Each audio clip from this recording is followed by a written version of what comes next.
デュエル。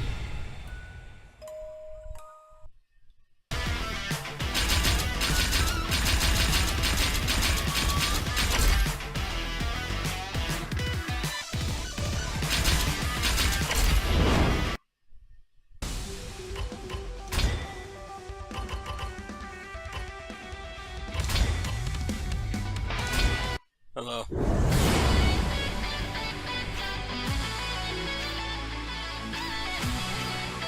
一つご指導お願いします。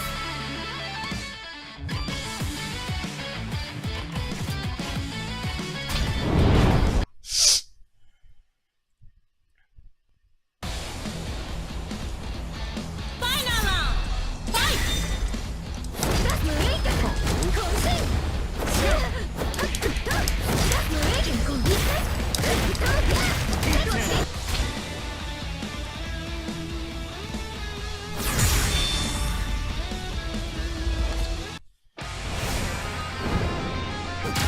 Oh man, an honest match.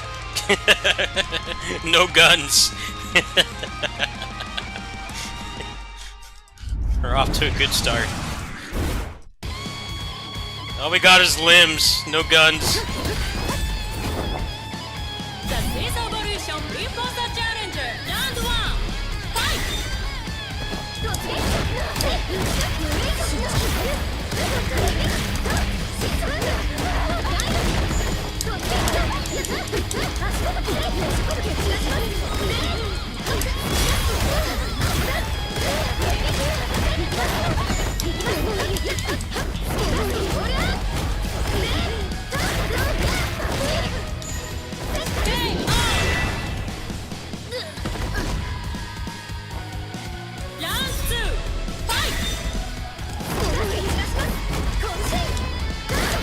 This remix is so good.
Come on, I can't even beat this guy.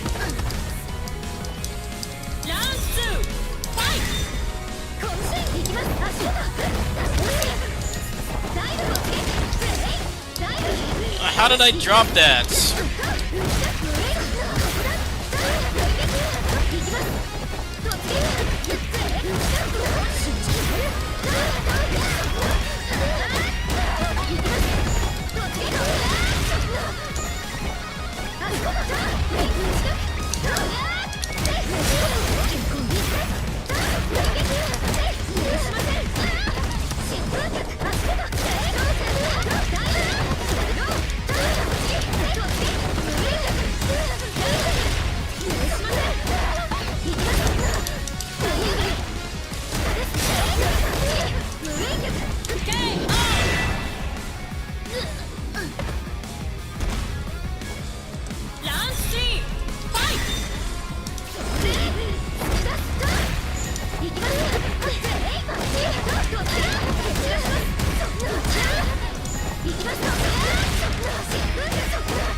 Takes too long to skip this.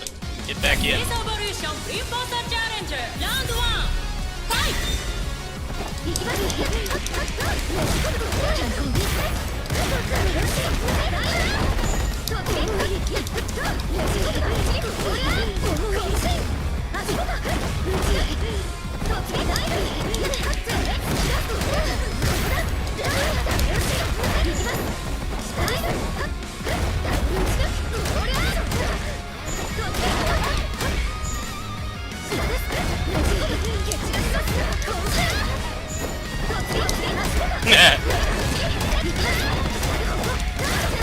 Nice combo. We gotta learn that one.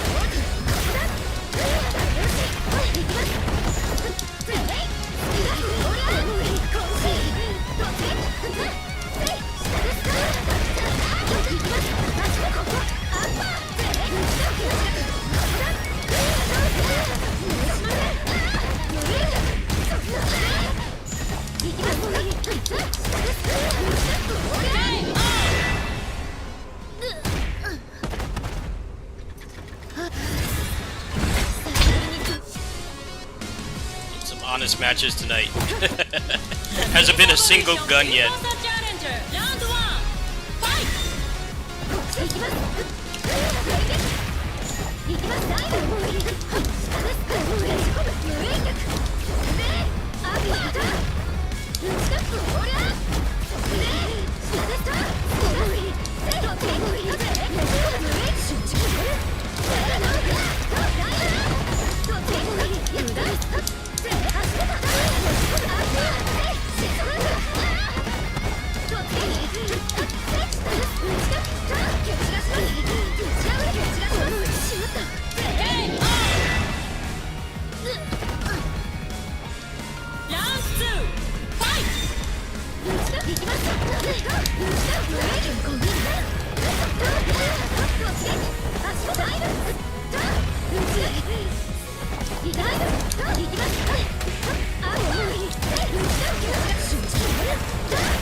Good matches. How much fun this game is, and there's no guns. Nobody's packing heat.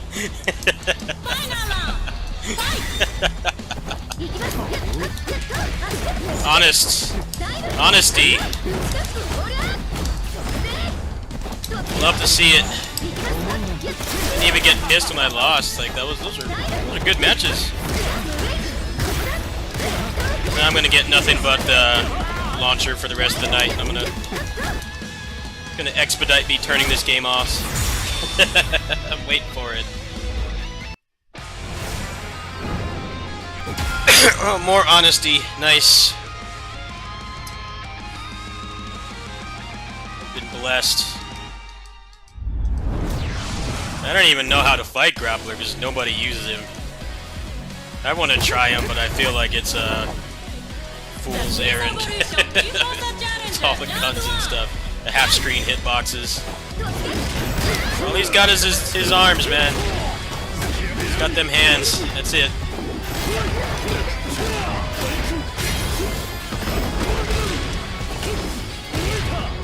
Nice. I hate that overhead.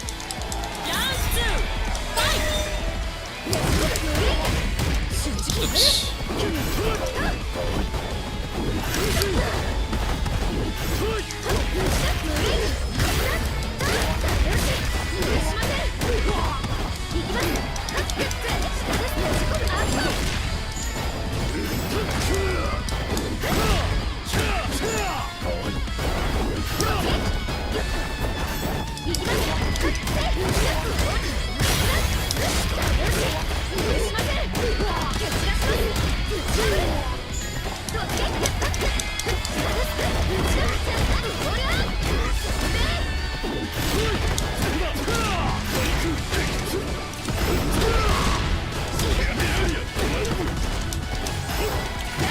Ah, damn it. How did I miss that? It's totally my fault. Somehow I missed a down and A button input. That's too hard for me, apparently. I can't fault him for that. That's totally my fault. No one at fault but me there. I really hate how you can't air block in this game. I think it would make the zoning a lot less frustrating.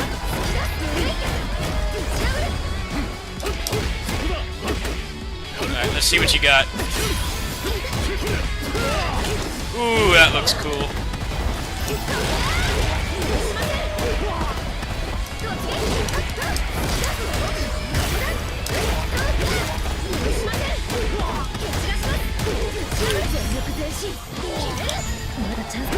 Damn it. Nice. How's it going? I'm okay. Had a nice day off today. How you doing?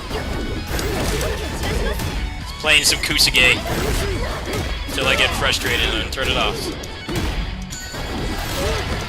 I keep trying to air block in this game. I don't know why this game doesn't have it. It's pretty stupid. They're trying to make it grounded, but then they give you characters that fill the screen with projectiles.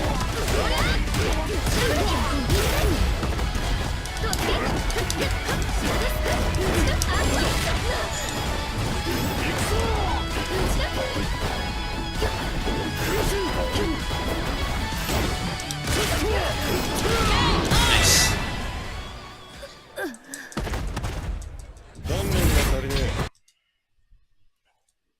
He was probably happy to fight somebody who doesn't shoot too. Final round. Fight. They're finding good matches tonight. I'm just not playing very well. Come on, accept. Thank you. Ah, fun's over. Fun's over. Now I don't get to play the game. The gun ban expired. Didn't pass Supreme Court. I'm not looking forward to this. I'm not gonna get to do anything.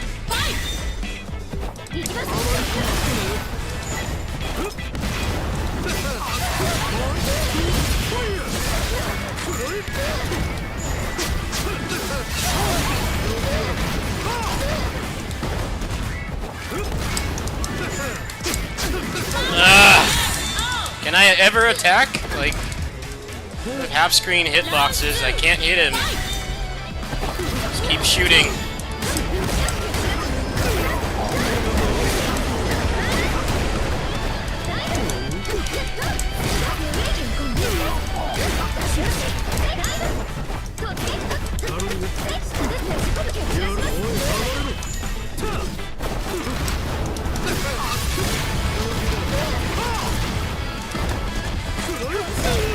Get over there.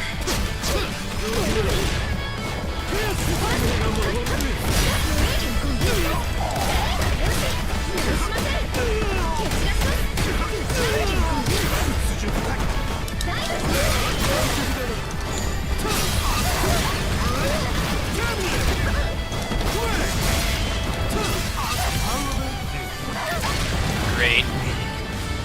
More shooting. Fuck this guy, man. Where's Monk?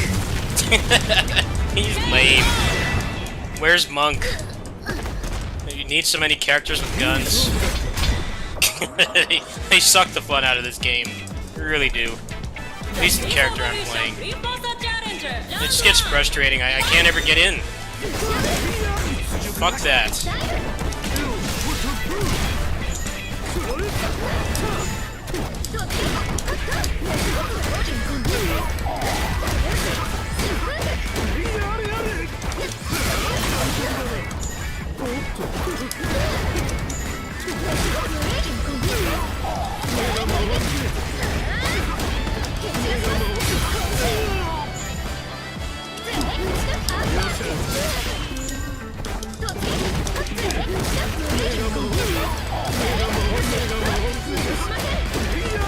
Didn't kill.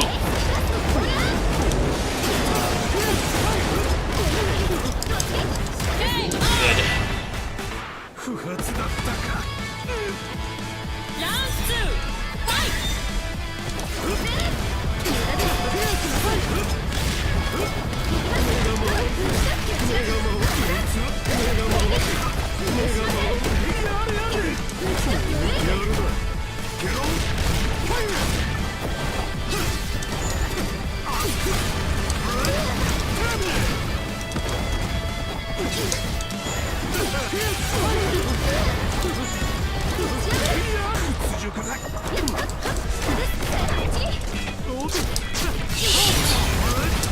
Fucking A, man. Just keep shooting.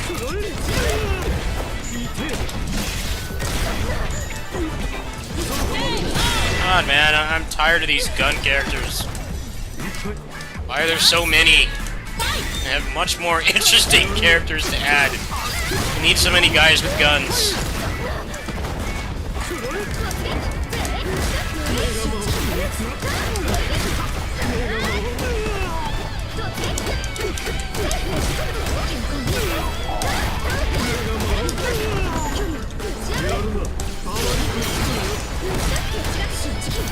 course, I don't have tap screen range. Can't just stand back and shoot.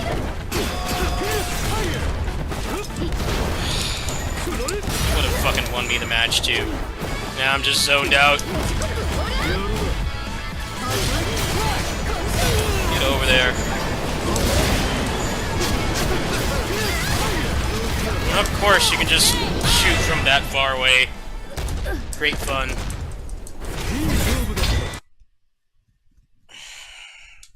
Need to remove guns from video games.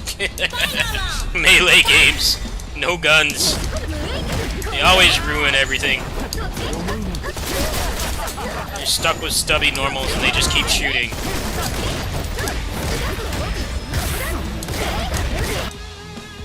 The game froze. Hello?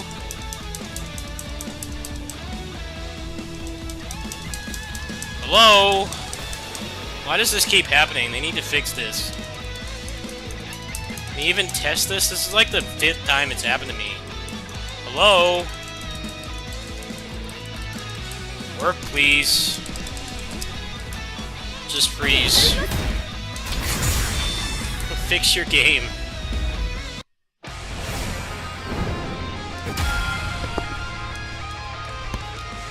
I don't know why that happens. They haven't even, like, addressed it. Like, the game should not freeze for, like, 30 seconds.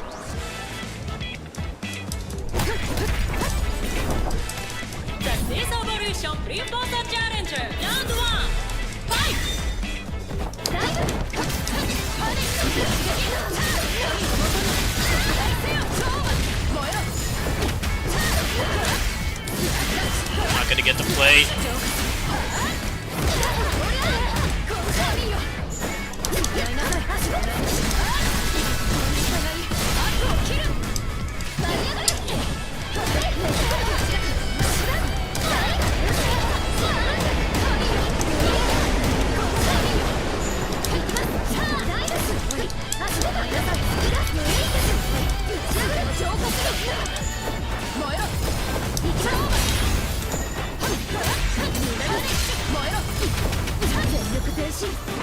Oh, of course!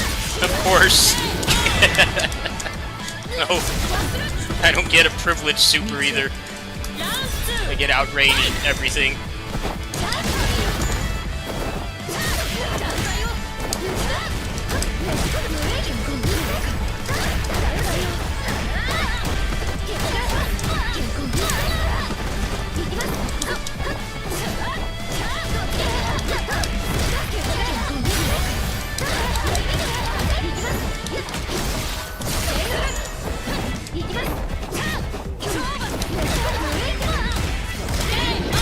Get out of here.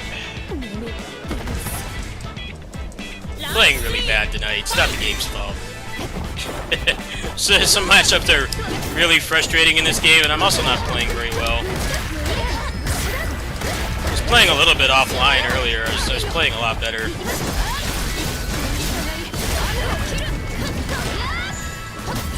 Oh, great, even that, even that does have a generous hitbox. I hit her once and then get punished.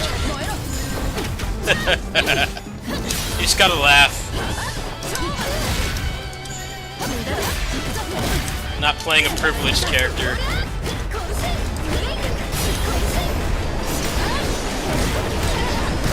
There we go. Got one on the board. Surprised people don't one and done in this game. The community for this game seems pretty good. It's like everybody accepts that it's Kusage. Stupid shit is gonna happen. Like, this was Battle for the Grid. That would make somebody rage quit.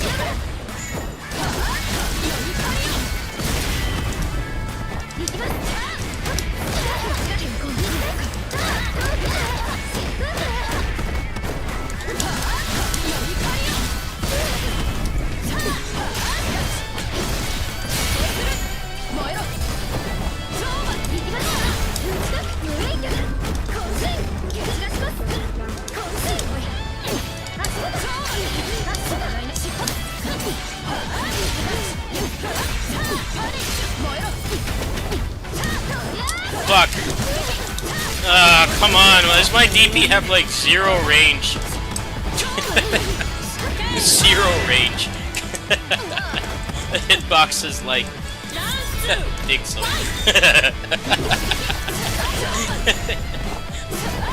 A more privileged character that would have been.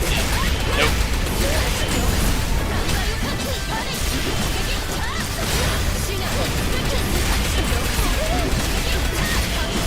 I think I just give up on this one. Stuck in the block stun. Let's try again. Oh, of course. Even my mountain pusher. No invincibility. And just jab it.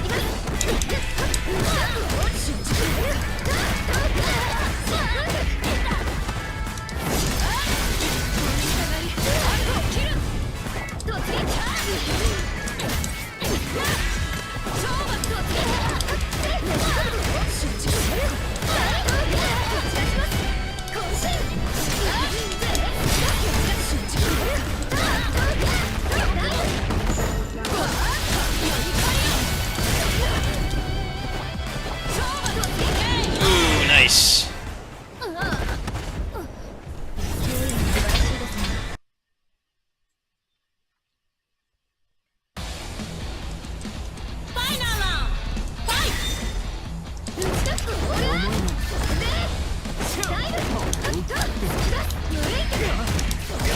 No, if Male Striker was in this game, DP would be better by proxy because it goes diagonal. It's like flaming up kicks instead of just a kind of Shinryuken kind of thing.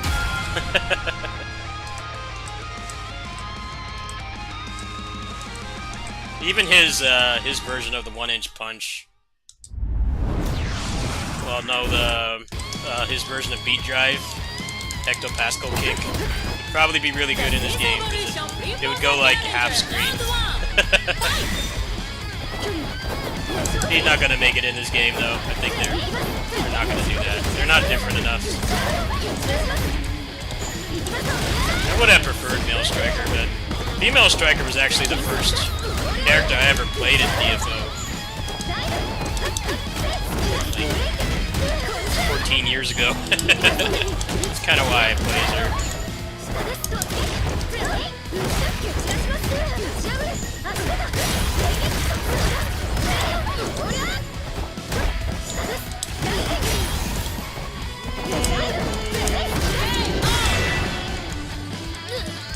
This remix is good.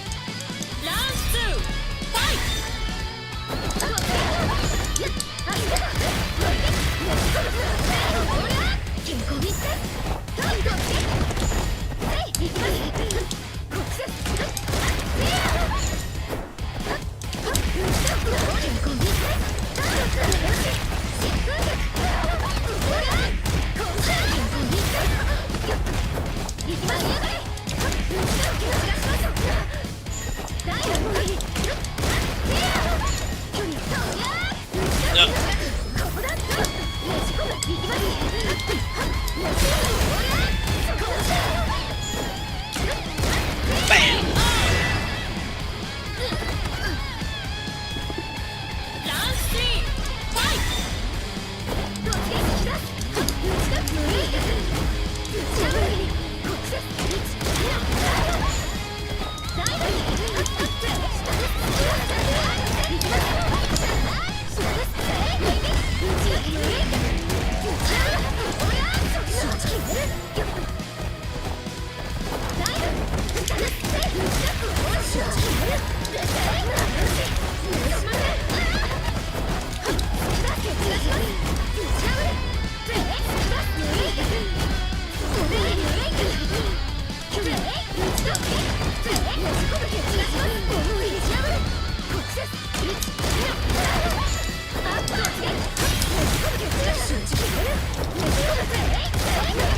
Ooh, nice combo. Nice.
Ooh! That combo. So good. Good stuff.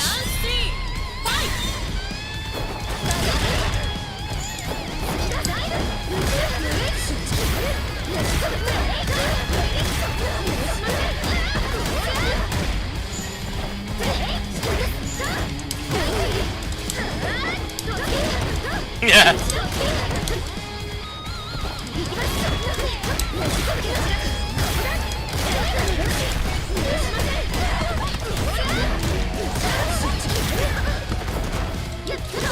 Nope.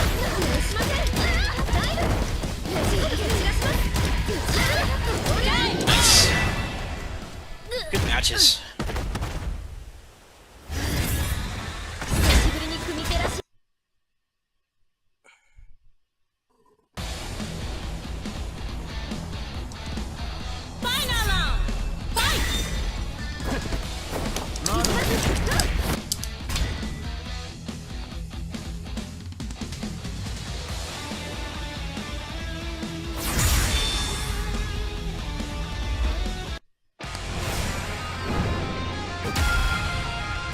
No fun anymore. He's got half-screen hitboxes with this sword and a gun, so I don't expect to enjoy this. At least there's been no launcher tonight. That's the shit that makes me want to hold that door. Shuts down everything I do.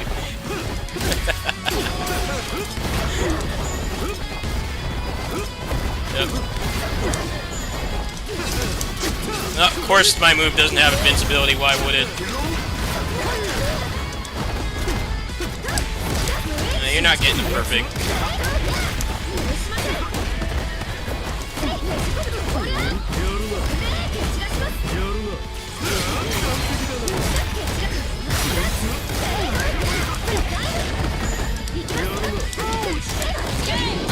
Oh man, brought that one back.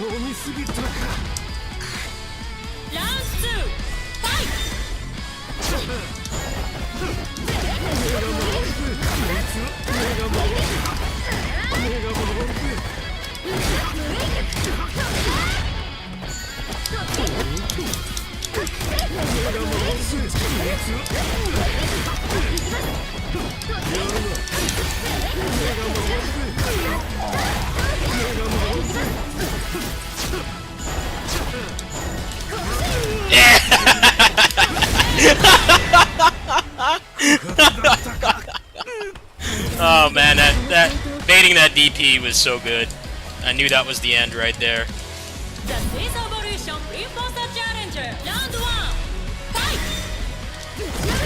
Nope, get in the corner. Timeout.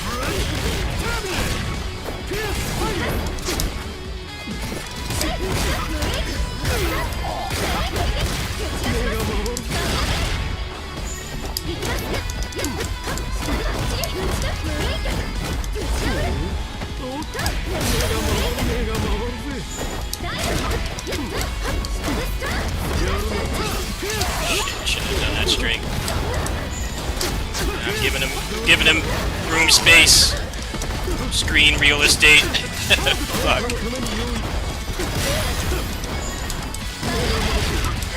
Good.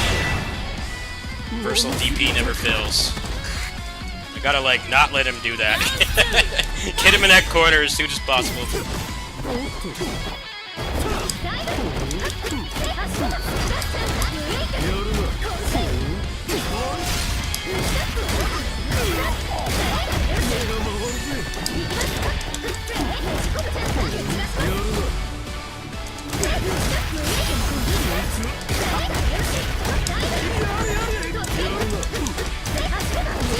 Yes!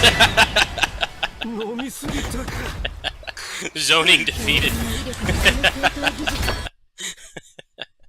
That's what's fun. As frustrating as the zoning is, if you with this character, if you land your mountain pusher, it's projectile invincible. You like don't get that much damage off it raw. The advantage is it pushes them like all the way to the corner. And most of the zoning characters in this game have very few options in the corner. They try to reversal DP, you counter hit, and you take off like half their health. So, I think with this character, to get around the annoying zoning, you really have to like wait until they do a projectile, and then try to time your mountain pusher, because that'll put them in the corner, and their options decrease dramatically. That's kind of how I had to play that match, because if I gave him screen real estate, I was done. It's just an uphill battle to get in, and I need to get in at least twice, depending on my resources.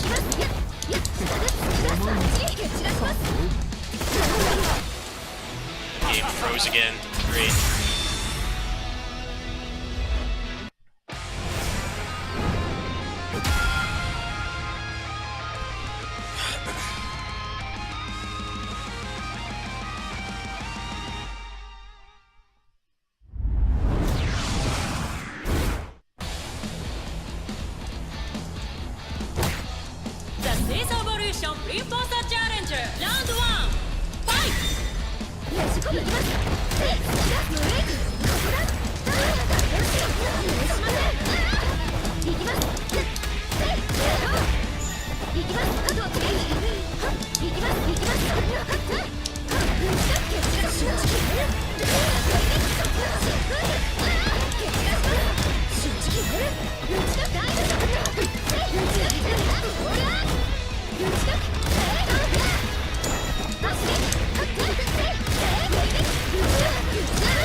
Sharing the same brain cell there.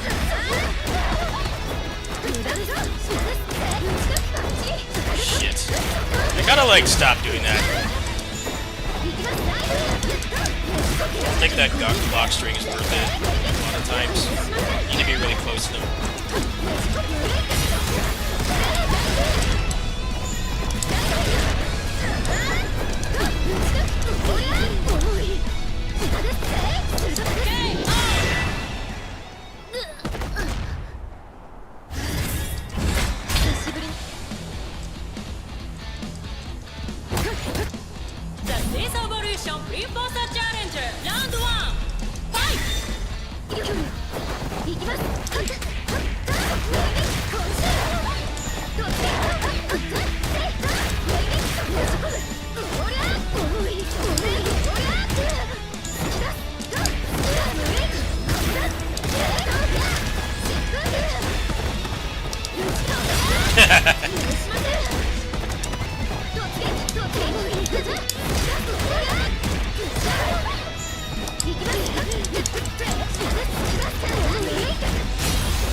Stubby normal.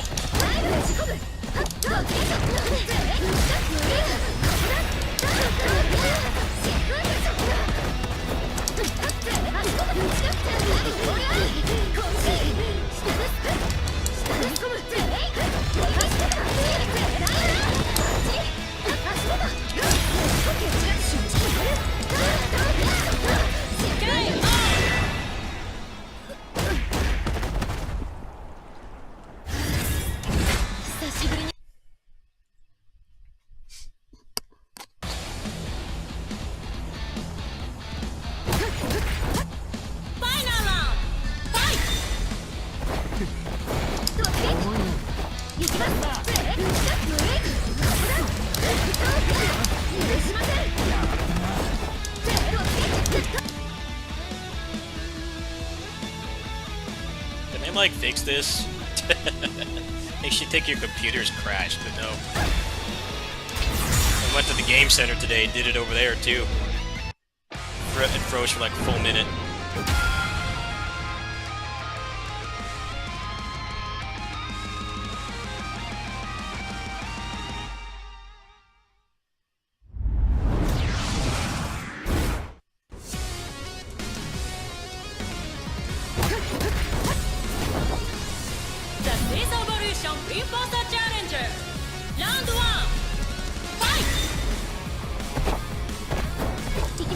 Oh man, first underwater match.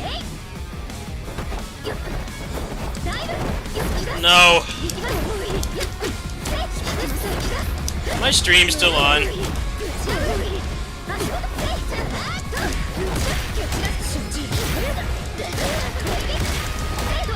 My stream's still on. This is the first person from Atlantis I've fought. Dude, just please rage quit. Please rage quit. I don't want to play like this. Playing this game to avoid this kind of net play. Just rage quit, please. Why do you want to play this? Just leave.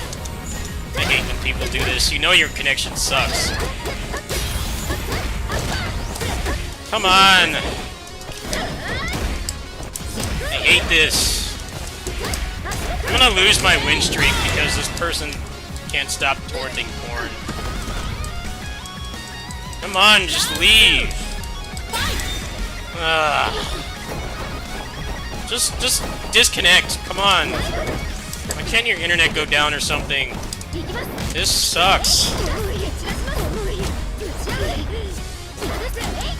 Like if you're from like another planet or something, like trying to play from like outside the solar system, fix your internet. Great. I can't play like this.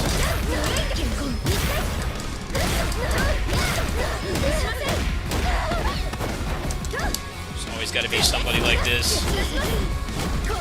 Tell your little brother to stop downloading porn while you're playing this. Unplug his Ethernet cable. Playing this on a Steam Deck at like McDonald's or something? Like that's like they're either not from the solar system or they're playing on a Steam Deck on like McDonald's Wi-Fi at midnight. Those are the two conclusions I have right now. I still won.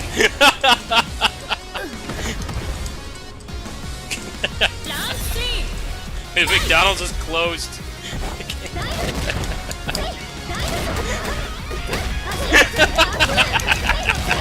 This is horrendous.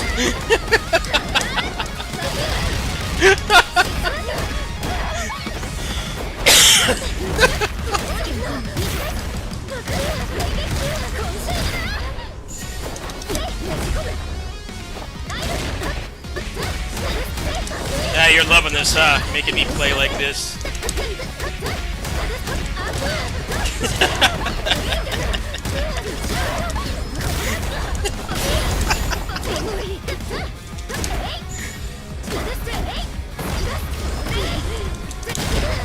Oh, great. What?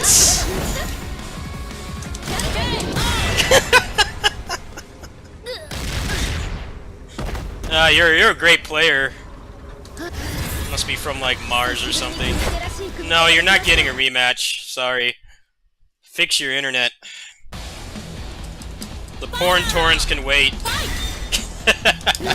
I almost won that too. Oh man, that was torture.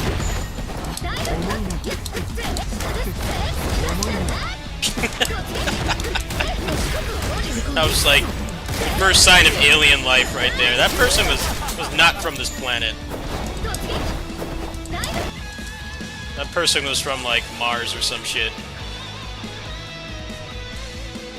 There's your proof of habitable planets in our solar system right there. That match.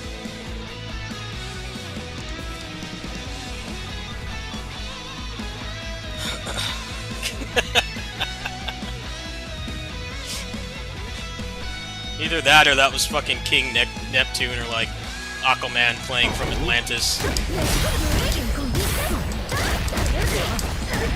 Aquaman, I know your dad's rich. Tell him to get you better internet.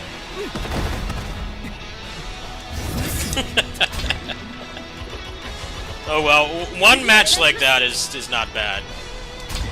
Usually the norm with these games is every match is like that. I'll accept that. There's a chance that person was doing that on purpose. A lot of people do that. They lag switch. It's more common in like first-person shooters and stuff, but people do it in fighting games too, just to fuck with people. I've never encountered it too much in fighting games, but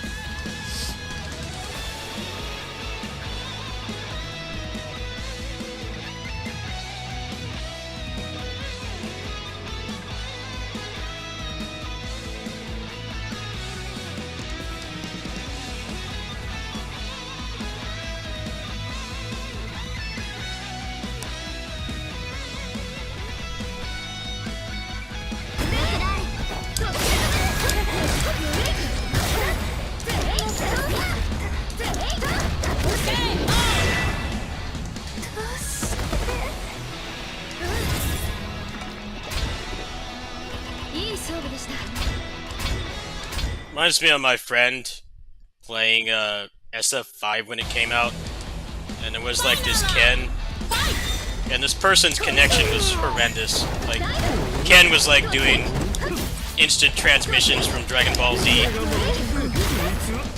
My friend still beats him. The guy rage quits. Like, clearly doing it on purpose. When the connection is that bad and they rage quit, they're pretty much just outing themselves as a rage quitter. It's like a normal person would just like not even really try to play a match like that out. They would just kind of just submit, get somebody else who had a better connection.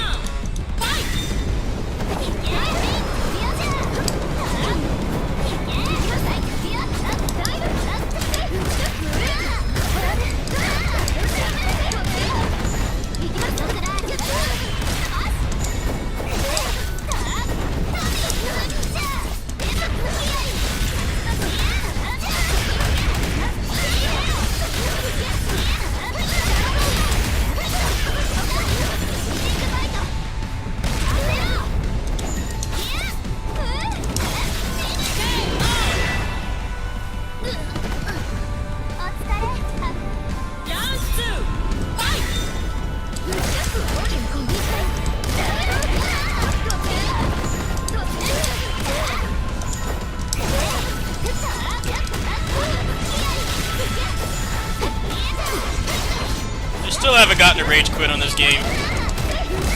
People seem to be accepting of the fact that this is Kusage. Like, not letting the bullshit trigger them that much. Battle for the Grid is Rage Quit City.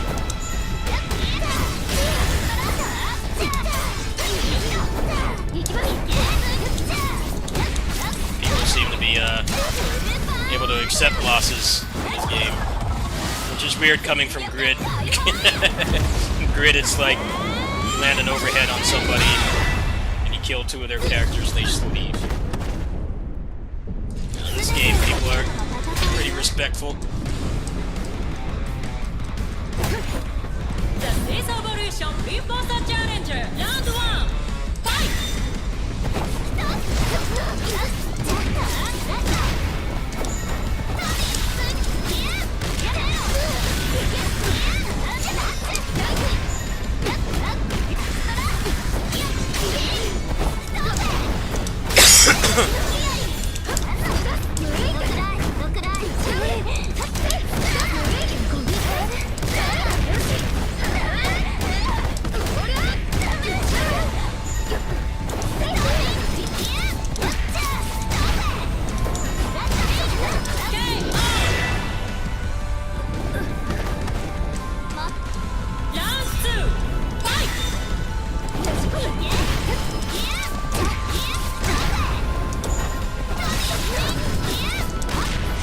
I have no idea how to fight her.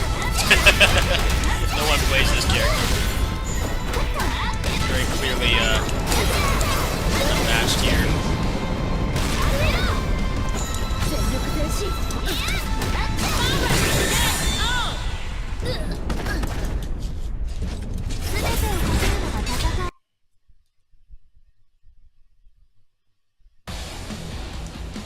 Final round Fight!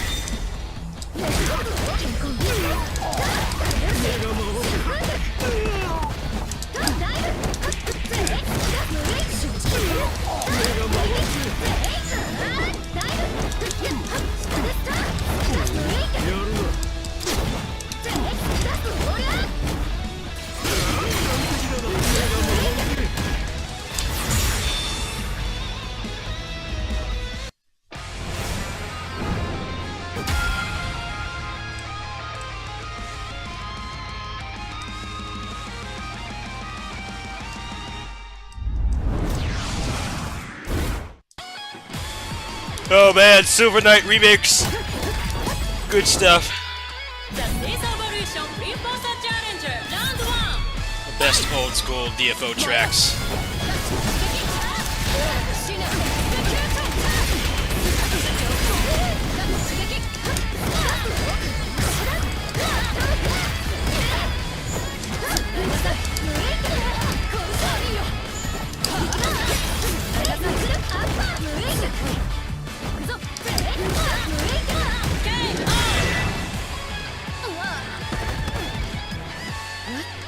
Round 2 Fight!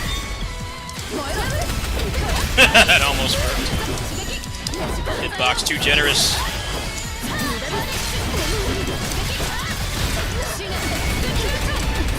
I'm done. Toast.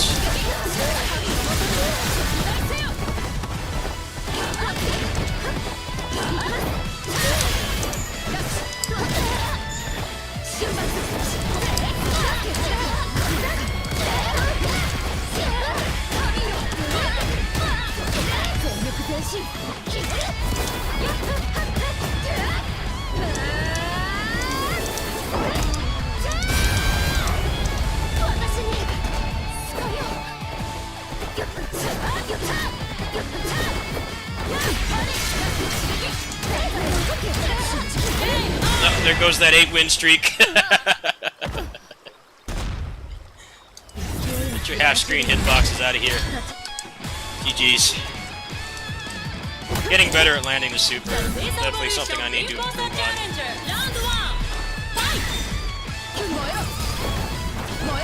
Bueno.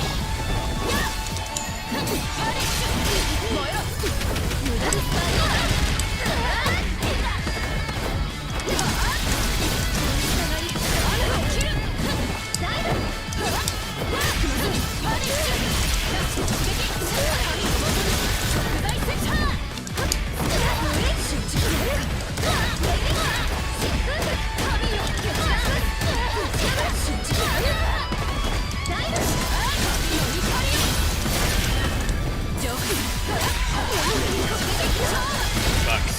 I did not mean to do that. I did not mean to DP. I threw that one away. Had a chance.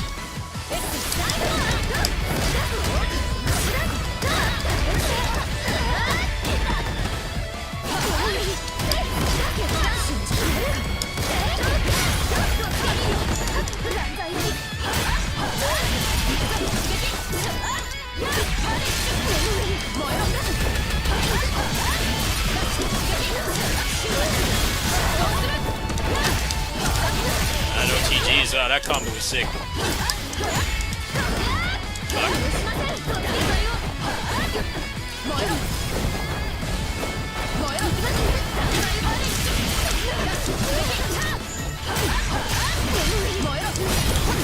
Fuck. Yeah. Crushing fist, you failed me. You failed me. It's over.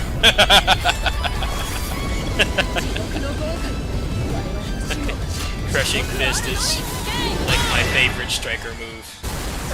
It's called torpedo for the male fighter. Just like zoom across the screen and they get put a ton of hits done. They did a good job translating that move for this. Feels very faithful. Same purpose, it's not really a damage move, it's more of a tool.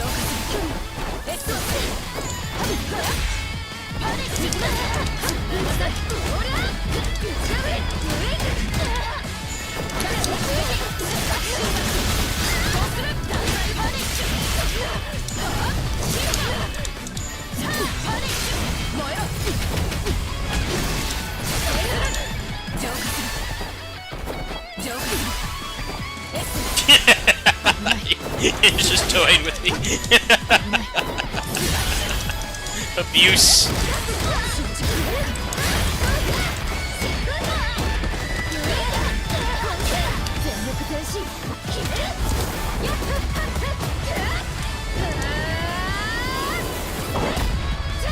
That's what you get. I love this game. You toxic.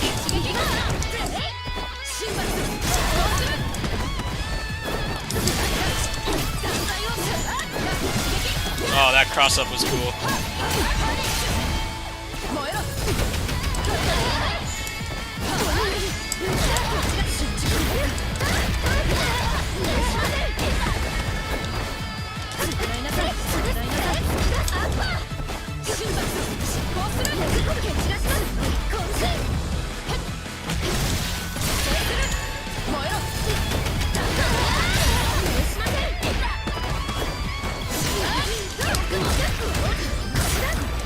Yeah!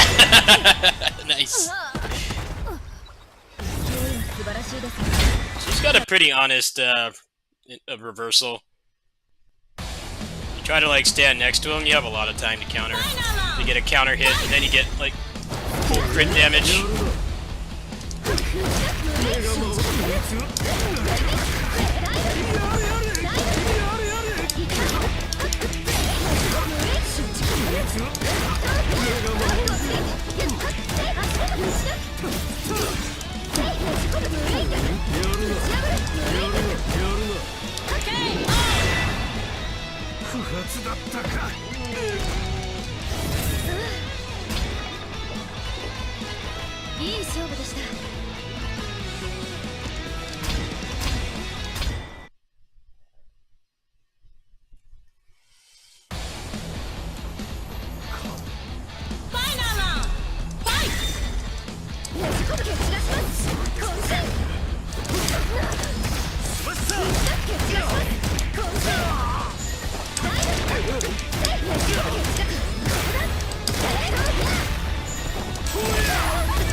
dash is cool.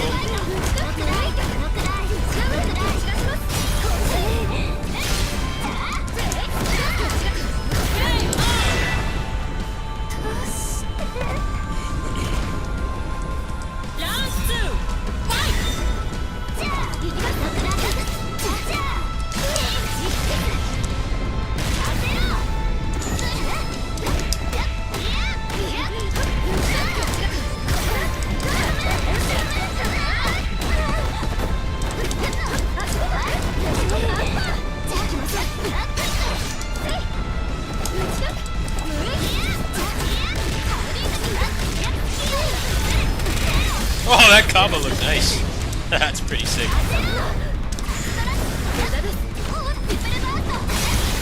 Trying to tick throw, huh? Joke's on me. I'm not very good at teching throws. One of my fighting game weaknesses. Range just not wired for that shit.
That's a pretty nuts overhead. Look at the hitbox on that.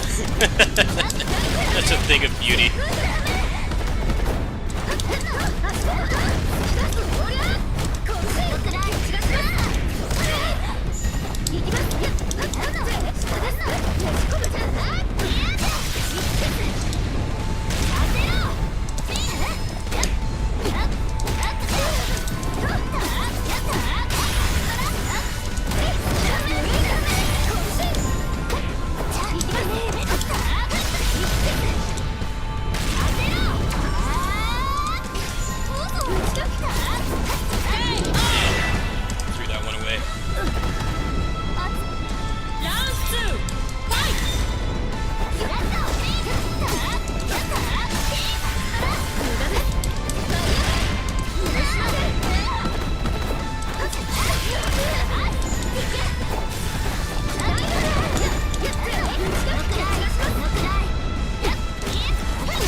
I tried to raw super. The net play classic failed me. That probably would have worked too. The net play classic just wake up super failed me.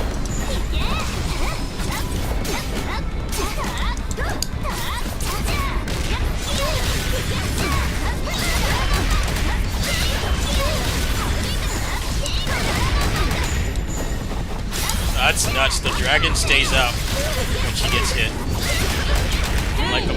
I'm completely locked down. These are some pretty volatile matches. I'm having fun though. Big ass DP.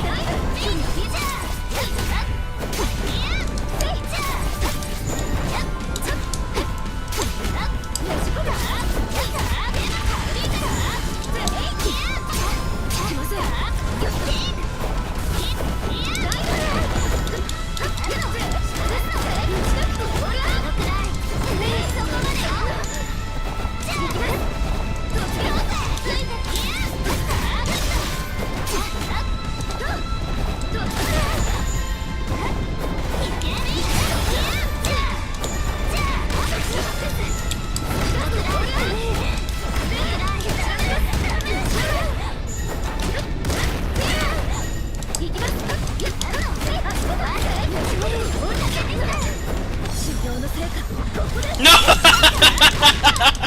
I wanted to try it. YOLO. Actually, I don't even really understand what the hitbox is on the super.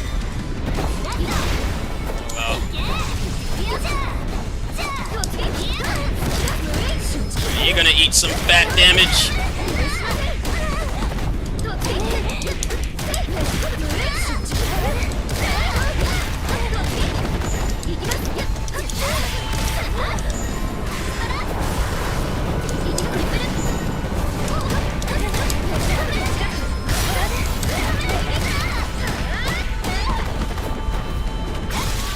No wake up DP.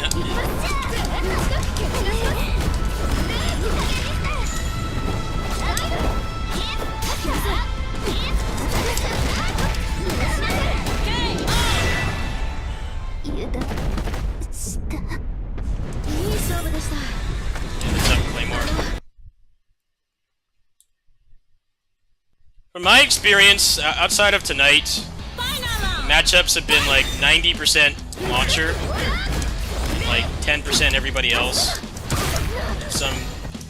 Some percentile I don't quite grasp. Tonight I've almost fought like the entire cast. There's been more character variety tonight. Past couple nights this has been out, it's like nothing but launcher. Really tempting to alt F4 out of that shit. I beat Azona earlier. I really got in his head. It was very satisfying. I locked him in the corner, and he kept trying to reversal DP. I kept blocking it. Take off like 50% of his health every time. Shit feels good, man. I've never fought Swiftmaster yet. I want to add him to my crew. This is some good shit right here.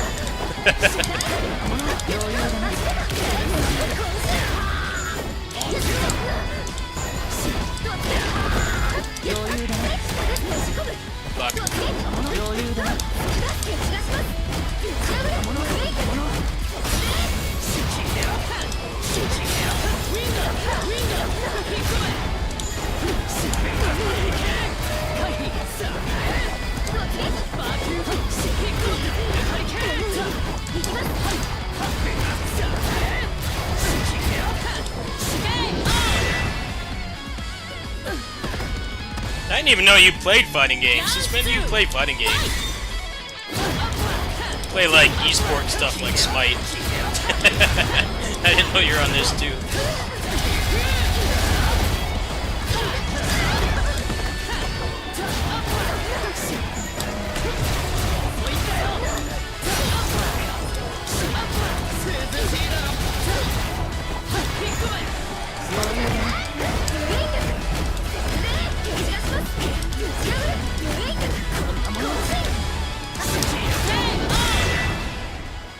Look at his gray health. Took off like half. Sure, I'll rematch. I need the matchup experience. Let's go again. The Space Evolution Imposter Challenger Round 1 Fight!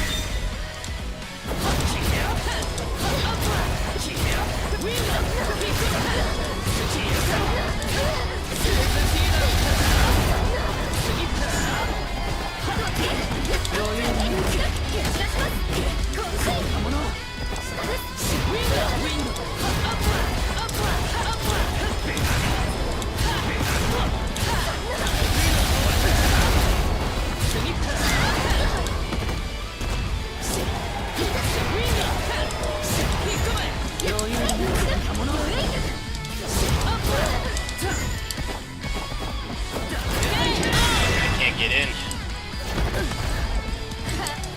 Round 2 Fight!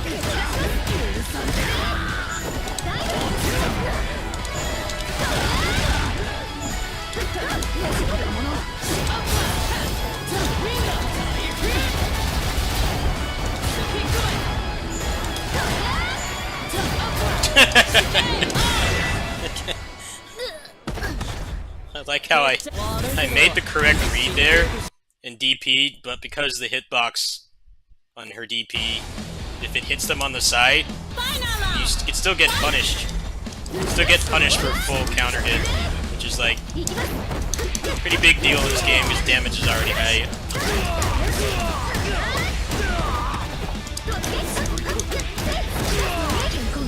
Yeah, this game has crazy combos, but you still need to actually play the game.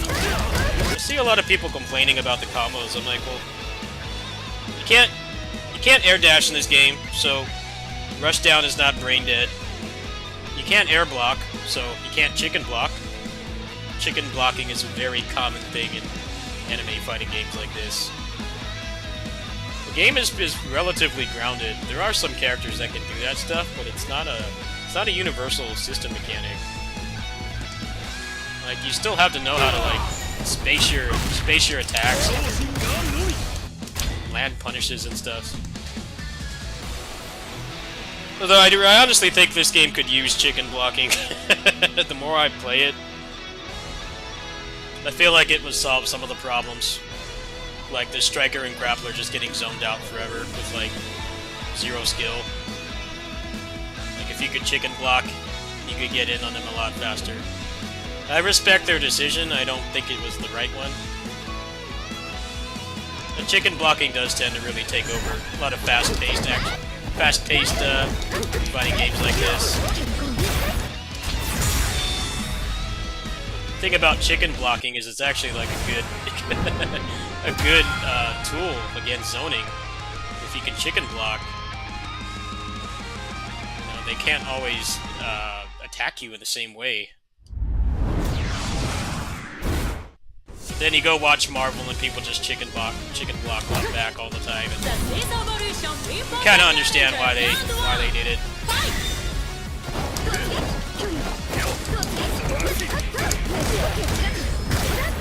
I think this game is solid for a first release, though. Usually games like this are really rough and shitty first release.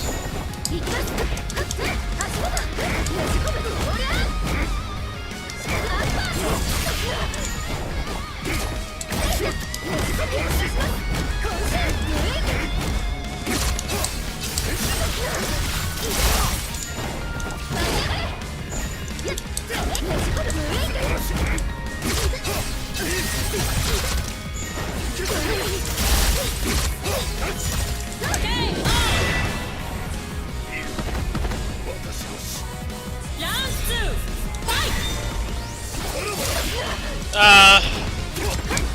Main thing this game has going for it right now is two things. Hold on. First is that it's a new game, you know. A lot of the esports fighting games like Tekken 7 and Street Fighter 5 have been out forever. People are kind of tired of them. A lot of the fighting games right now have really bad netcode, like Dragon Ball Fighters. I think the problem this game faces is that most people don't even know what this is based on. That's like the main problem. It's doing pretty well considering, I mean, this is really only popular with like people that live in Asia, Japan, Korea. Nowhere near America or Europe. I'm an exception. I'm an American that I used to play the game this is based on like 15 years ago. So I'm like source material. This is a game I always wanted.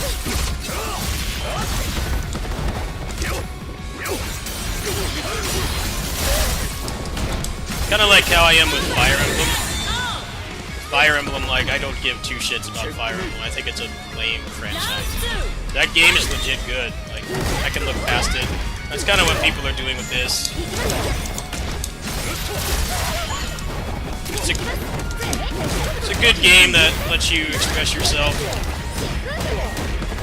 It's not too bogged down with esports stuff, like making the game aggressively balanced, which, in my opinion, makes it less fun. The netcode is solid too. But yeah, it doesn't have the brand power of like Dragon Ball Fighters or Street Fighter or Smash.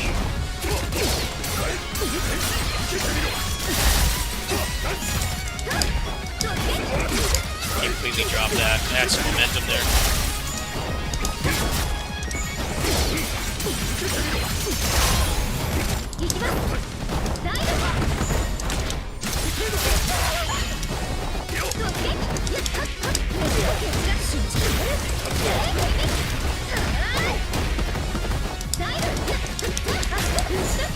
Fuck. Didn't expect him to block. I could have won that easily. Get him in the vortex.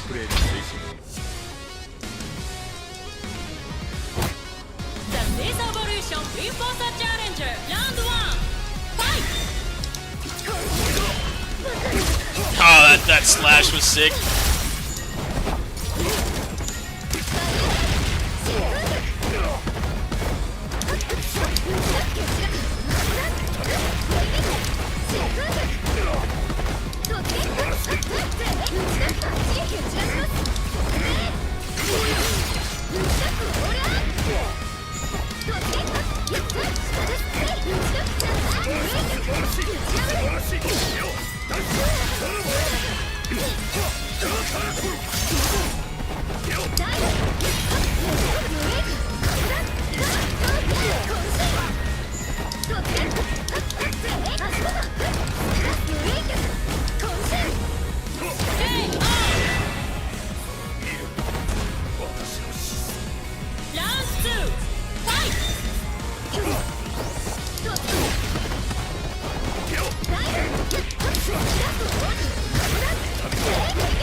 Fuck.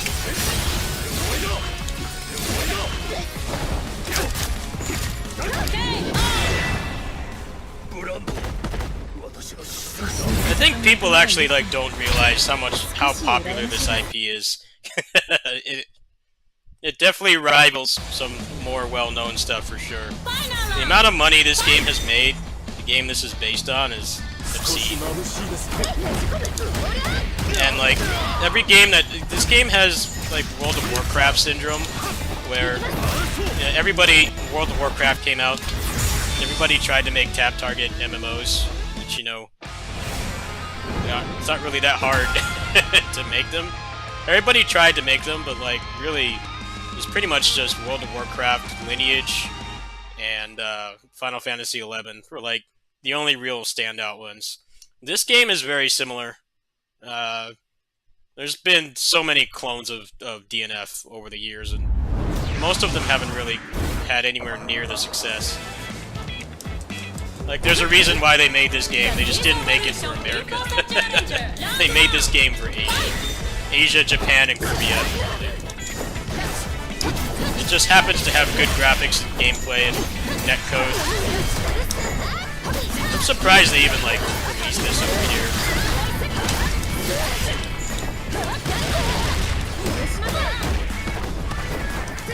It's not like other stuff from other countries, like, all the shitty anime arena fighters that Namco craps out. There's an audience for those, because like, people like the IPs. No one knows what the hell this is based on. Or like the magnitude of how much money it's made. This is one of the most successful games in the world.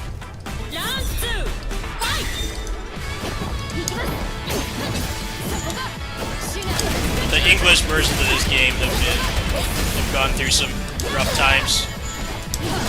Nexon version was shit. They ran that game into the ground.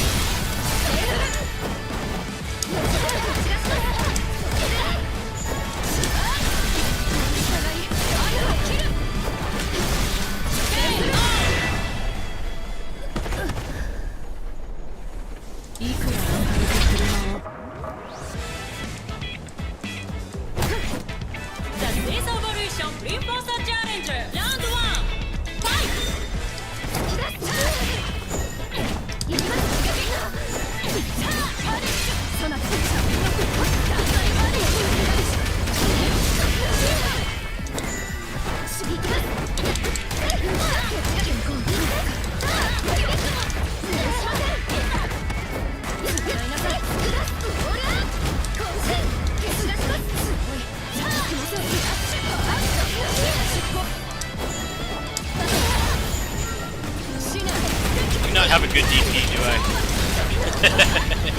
It's pretty apparent I don't.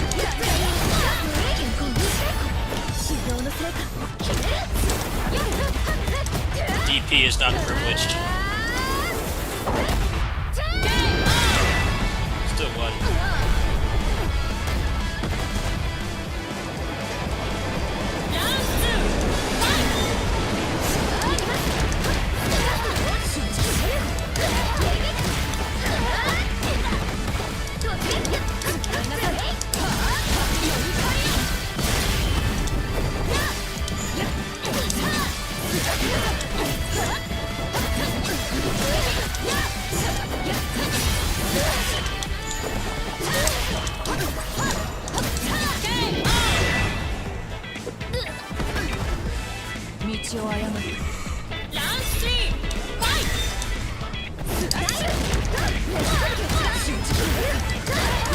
What's happening with the sequels to DFO? They teased that shit like years ago and it's still not out.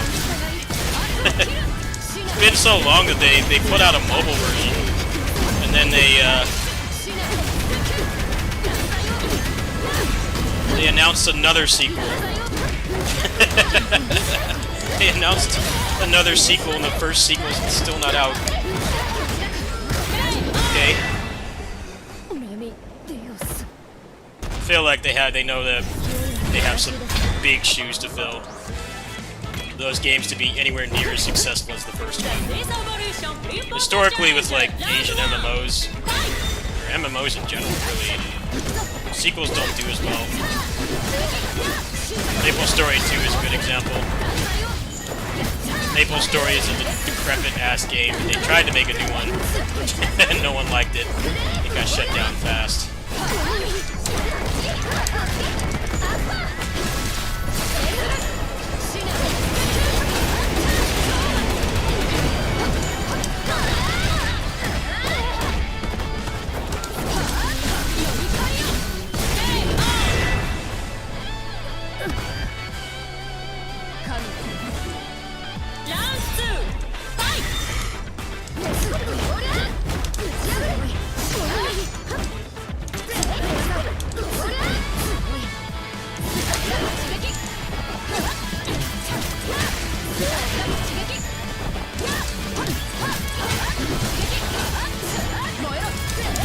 Bueno.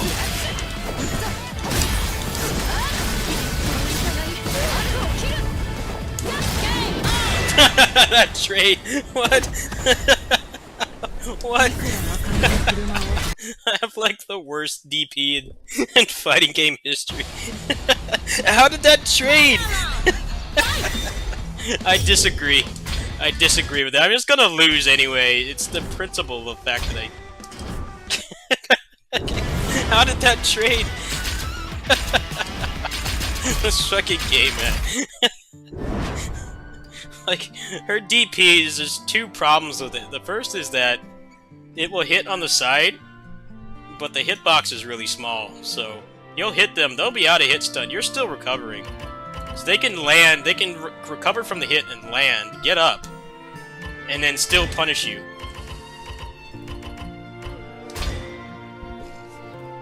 The other part is that it doesn't really seem to have that much invincibility, so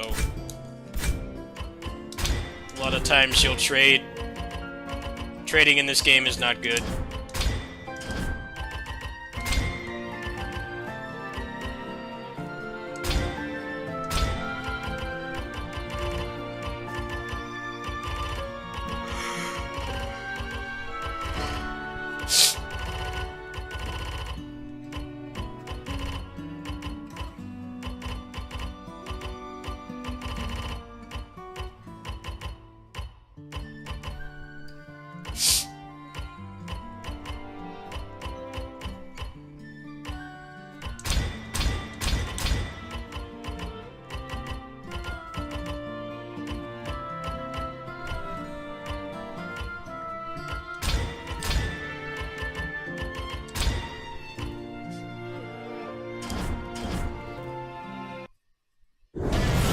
Alright, that's enough of that for tonight.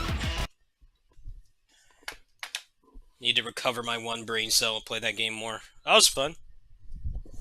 Kinda had some decent matches tonight. Not too bad, not too good. Could be worse.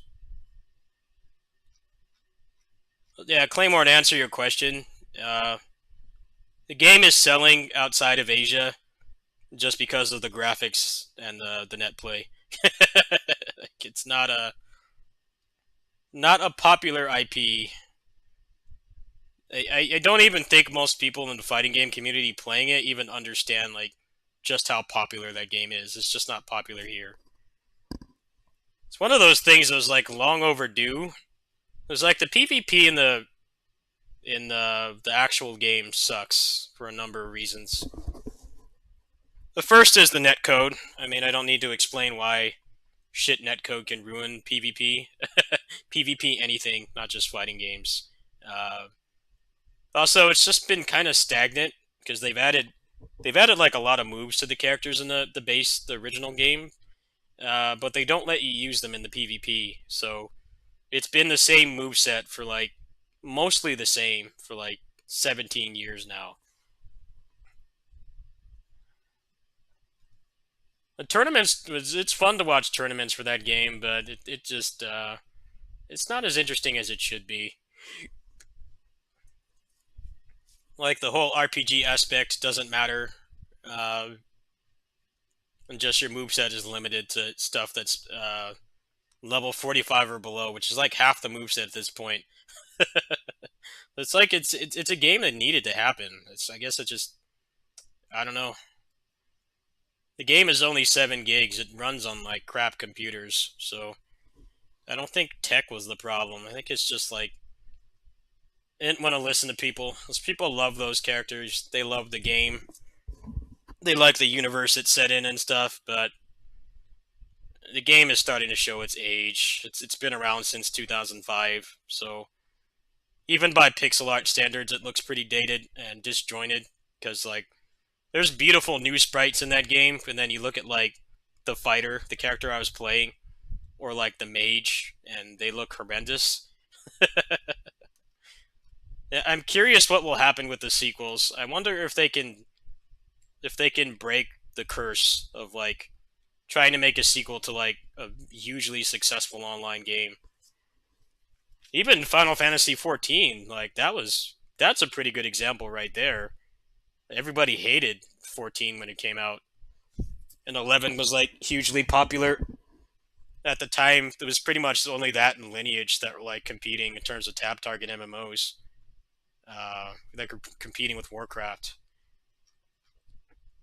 They have like two of them coming out. There's one that's like full 3D, and then there's another one that looks like the current DFO, but it's 3D character models and stuff. So I guess what they're trying to do is like, hey, for the old folks like me, we're gonna just update it with 3D models, but then they're gonna have like a newer 3D one. They'll probably try to get younger people to play it. I don't know. They announced those games ages ago, and they're still not out. It's like way before the pandemic too. I think uh, the first one was announced like 3 years ago or something. Uh, well, the thing about Universe is it was mostly on a dead console. I mean, PSO1 was on a dead console. I don't think that many people played it on GameCube. It was mostly PC and Dreamcast. But yeah, historically, when you take a hugely successful game and you make a sequel to it, an online service game that is, it almost always fails. Almost always. PSO2 New Genesis is a good example. I don't think people understood like how much money the base PSO2 made as well. That game is way more popular than Westerners really understand. But then the sequel sucks. You know, they took out the good combat. They put it in a dead open world. They dumbed down everything. It just doesn't really feel that good. It doesn't feel like a worthy sequel. That game is a pretty good example too. Final Fantasy XIV is both an exception and an example. It's like Final Fantasy XI was hugely popular. That was like the only like main thing that could compete with World of Warcraft for a long time. But then 14 release came out and it sucked. Everybody hated it. They turned it around, of course, and now most people play 14 over Warcraft. Like the game has kind of replaced Warcraft in a lot of ways. But it didn't used to always be that way. That game was very susceptible to the MMO curse.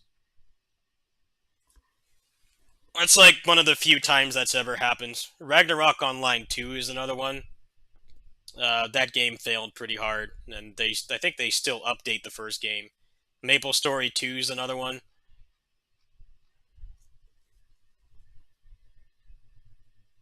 I feel like they try to like aim for a younger crowd, but then like younger people aren't interested in games like that. They like more openly competitive stuff like Warzone, Apex, Valorant, Fortnite. You can just drop in and play. You know, there's not really any grinding. There's no grinding to level up your characters. It's like battle passes and stuff. But then like the old squad don't like it either. So it like doesn't appeal to anybody. I think that's what happens the most. It's like, okay, the kids don't like it. You can't pry the kids from Call of Duty and Fortnite. But then like the old people like me don't like it either because it's too different or it doesn't play as good or there's like really glaring flaws with it that you just can't ignore. Kind of like New Genesis. Uh, so then the game is for literally nobody and it shuts down.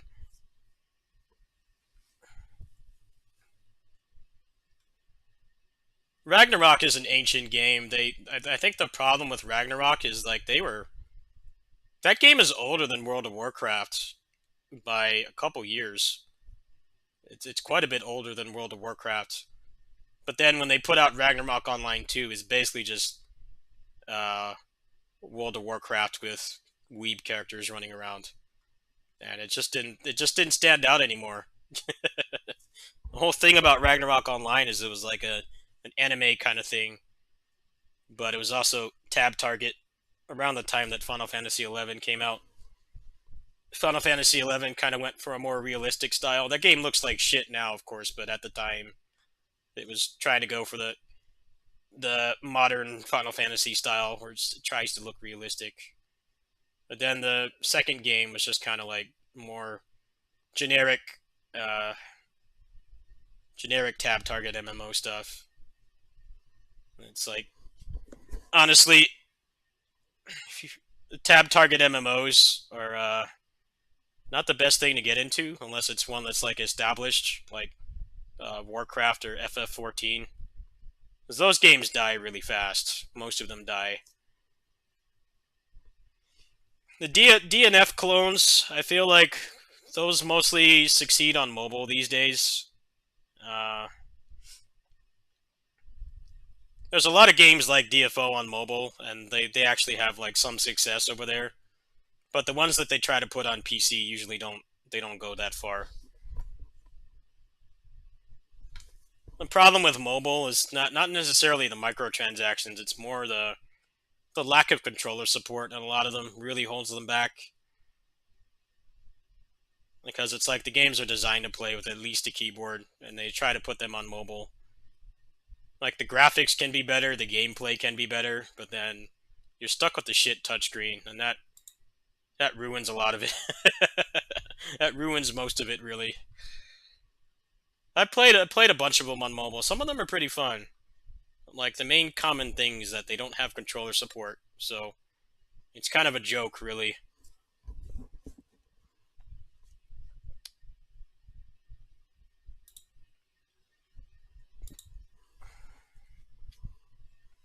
You can still get into DFO. It's still around. I just think people don't understand like why that game is made. It wasn't made for us at all. It was not made for anything but Asia, Japan, Korea. That was it. So it's a game they've always wanted.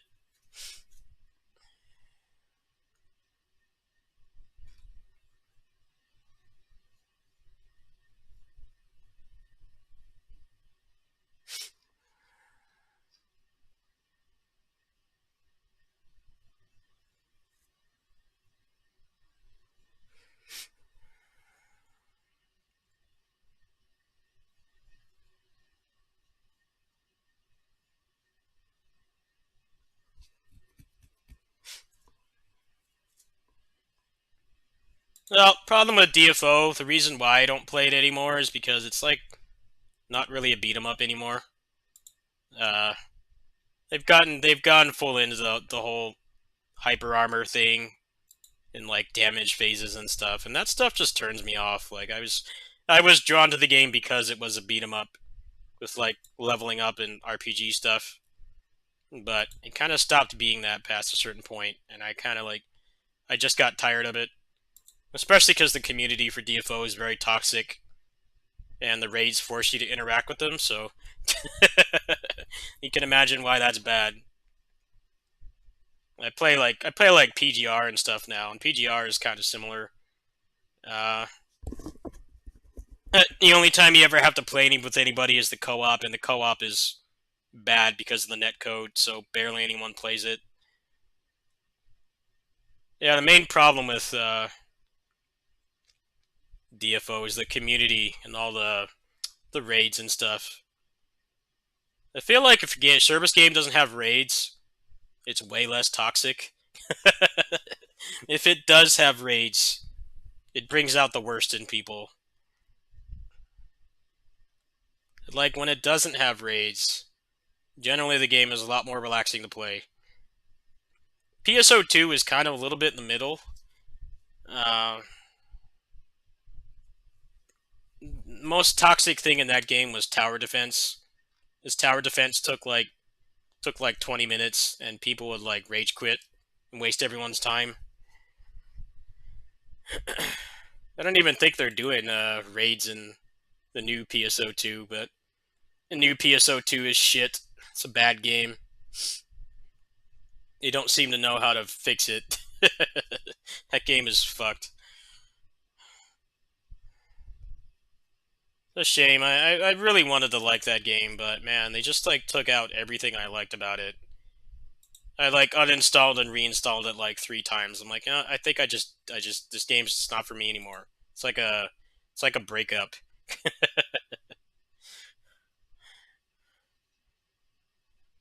I think they announced it's coming to PS4. I'm like, yeah, putting a weeb game like that on Xbox is not going to do you any favors. People on there are going to be playing like Warzone, Fortnite, Apex, and that's it. They see a weeb game like that, they're going to go the other direction. I'm like, what took you so long?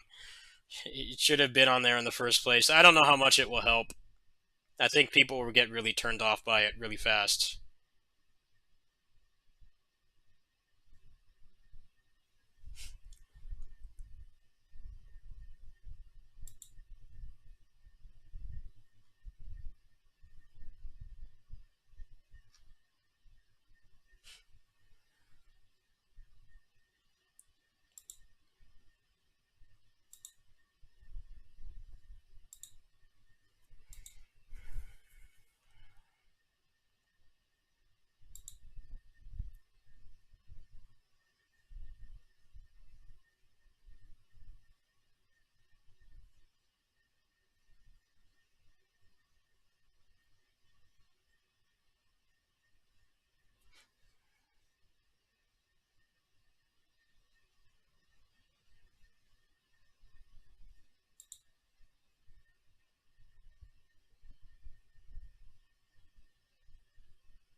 Let me guess, there's like nobody playing this.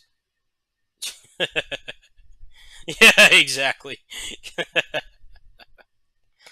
I don't know why they try to make games like that, and then it's like, oh, it's online. I'm like, dude, there's going to be like 3 people playing past the first month. You could take those exact same assets and just make a single player game out of it and be like way more successful. As soon as people see the online and then they look in the community hub and they can't even look at the players, you have to be, I think, above 300 players to be able to see the player count. Like, people are going to leave.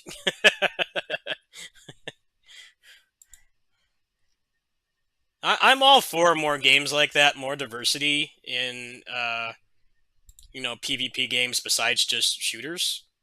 But, man, you have a hell of an uphill battle.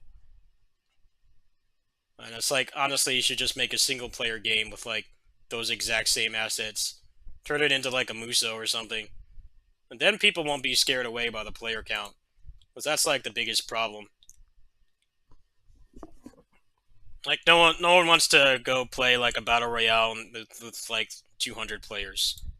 Like, you literally can't play it. It's not even a matter of being, like, picky. It's like, only liking AAA games or something. It's like, no, you can't play it. Like, the game won't work. You gotta do a little bit more than that.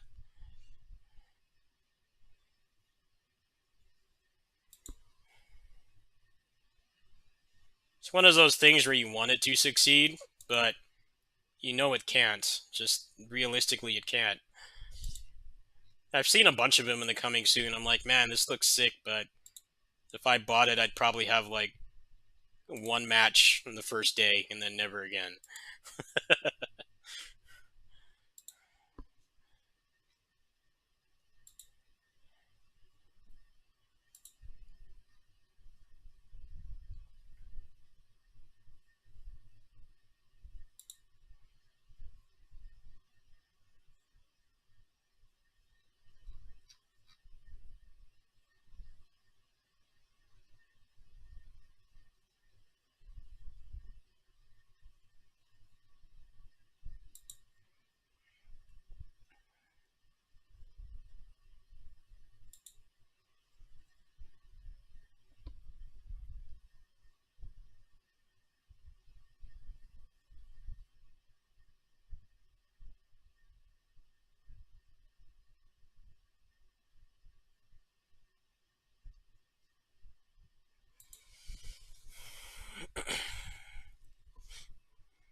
I already have most of the shit in here.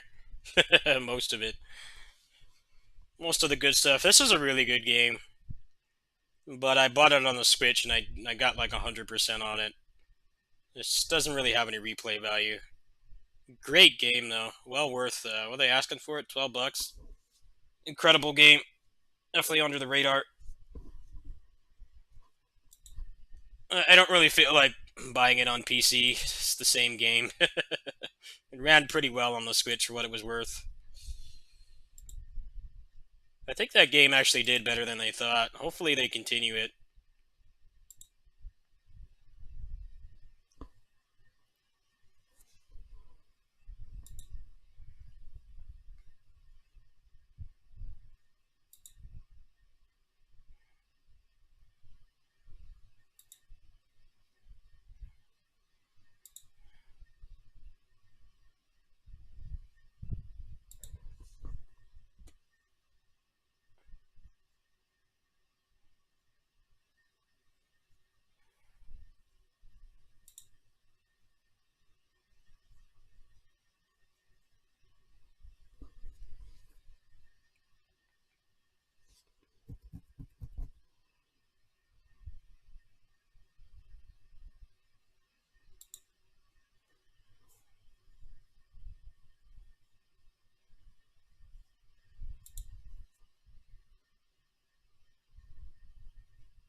Have they done anything with this game?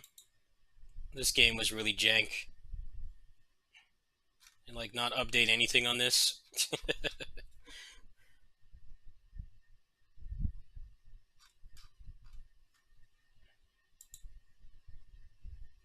The end of the game was awful. I hated it.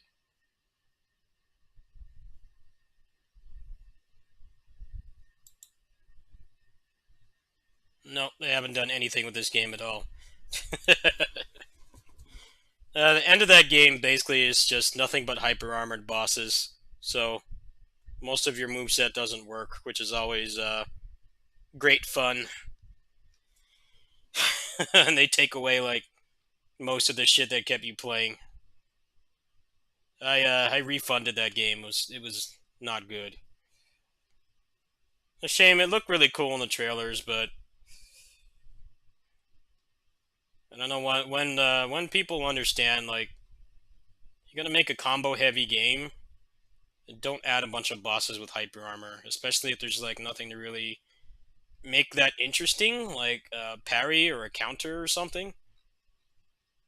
There definitely are games where that does work, but no, all you can do in that game is run and jump, run, punch, and jump. That's it.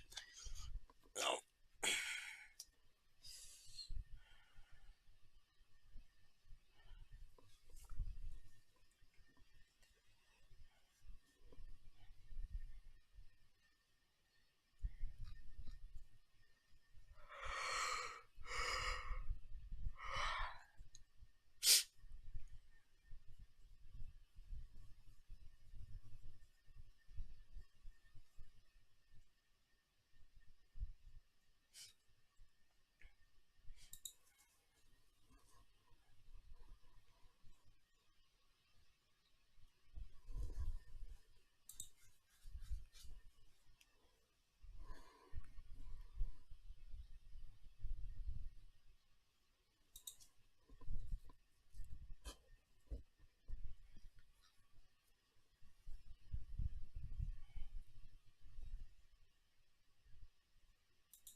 Just kind of looking at this. Hyper armor is not inherently a bad thing. And I've gotten this argument a lot from random nobodies on the comments on here. I get it's like, oh, you just want to combo the enemies to death. I'm like, no, that's not it. I want the tools that I'm given to be useful, and I want them to not make bosses that render most of my tools useless. The hyper armor can work and does work in a lot of games. Even stuff like DMC, which is all about combos. You know, you have defensive options, you can parry. You have to know when to use which move when, and still have to look for openings and stuff. Like, that's fine. It's just when you make the game lopsided. It's like, okay, you can do these crazy combos, but then here's this boss where, you know, you do like a big uppercut or something and go into the air, but then they don't stagger, so you just come down and get hit. It's like that shit. That shit makes you flaccid really fast, and they need to stop doing that. That's the problem with Fury Fight. At the end of the game, everything is just in hyper armor. I'm like, am I playing a tab target MMO or am I playing a beat 'em up? Shredder's Revenge has that problem too. The last boss in that game is shit. One of the worst final bosses I've fought in any beat 'em up. It's not even hard. It's just boring because you stand there and wait for a damage phase. You wait so long. Like, you know, if I wanted that, I would just play like Final Fantasy 14. That stuff's not bad. It just needs to be used in the right place, which is not a beat 'em up. Like, those things are fine for like MMOs and stuff, but I don't know. When I play a beat 'em up, I expect them to like actually stagger, or at least have some kind of defensive option to make the fact that they don't stagger interesting. But a lot of times they don't do that. They don't give you that. So it just feels not fun because most of the things you learn throughout the rest of the game don't apply anymore. Shredder's Revenge has some really shitty bosses. I haven't really even wanted to play that game again. It feels like they designed that game strictly for co-op. They didn't really think about the solo player experience, because when you play solo, everything about that game, everything bad about that game is front and center. When you play in co-op, the game is completely fine. I definitely like Final Vendetta over that game. I think Final Vendetta is a better game. Even before they put out the balance patches. Like, I've played that game way more than Turtles.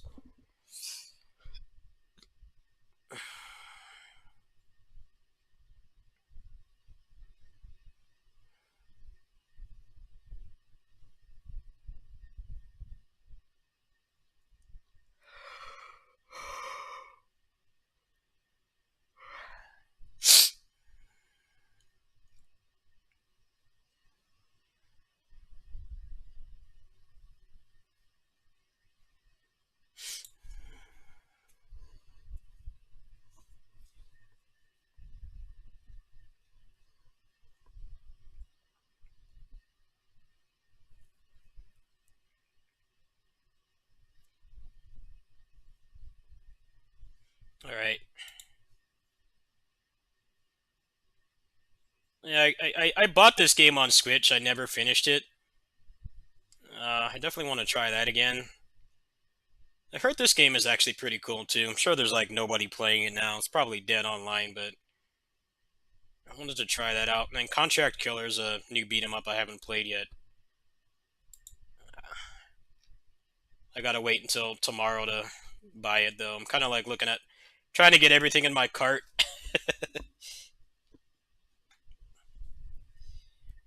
Trying to get everything in my cart so I can just buy it all. Cause I kind of been ignoring the Steam sale.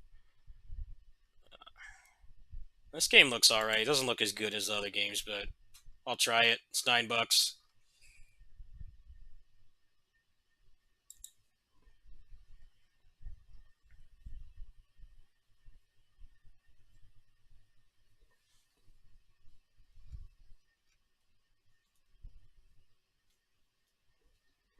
Alright, I think I'll play some Final Vendetta. That sounds fun.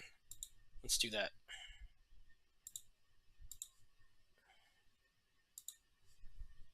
spent like $60 on the Steam sale after I buy all that stuff in my cart. That's about as much as I usually spend. not really a heavy spender during sales anymore. I either buy everything I want right away, or I get a review key for it. There's some decent stuff I haven't played yet.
Come on then.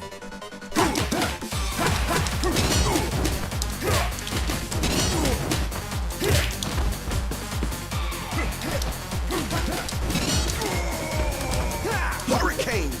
Easy.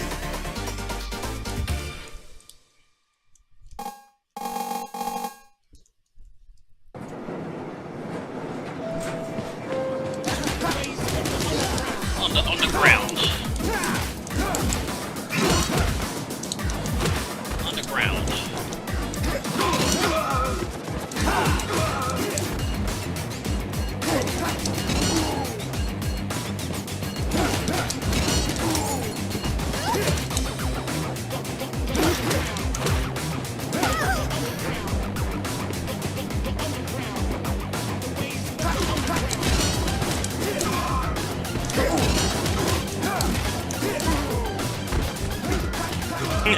Yeah, well worth the money. I think this game is better than Turtles.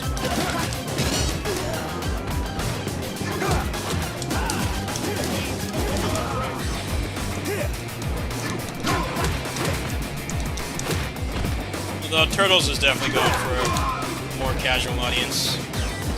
I just think mechanically that game is boring.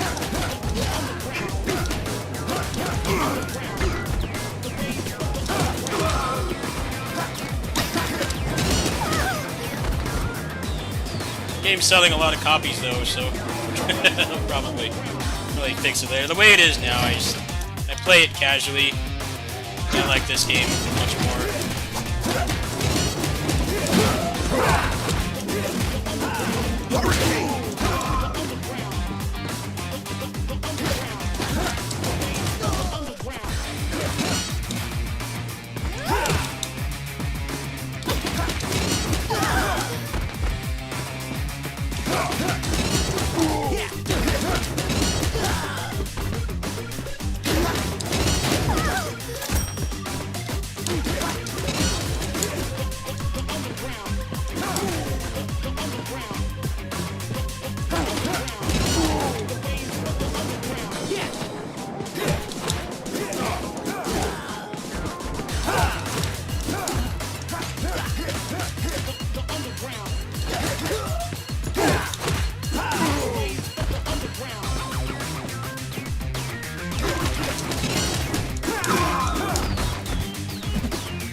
Hurricane!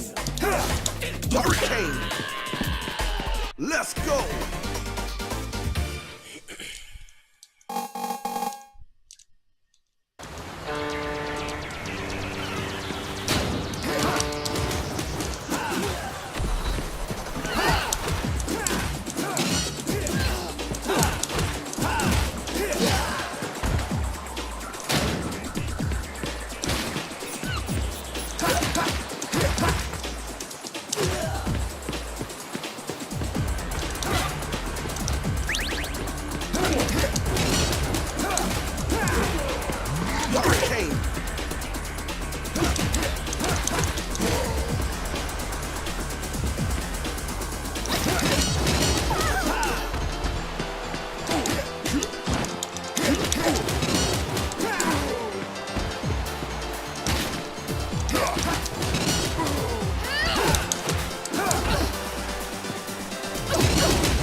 Hurricane!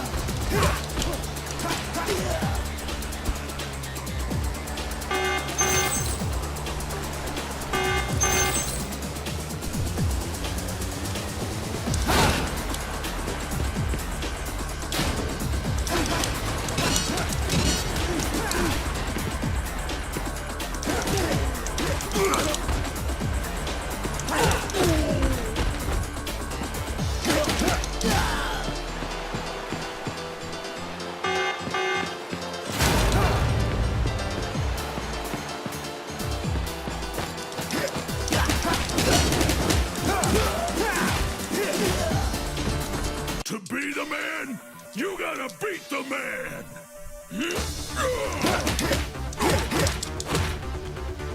Knock him down!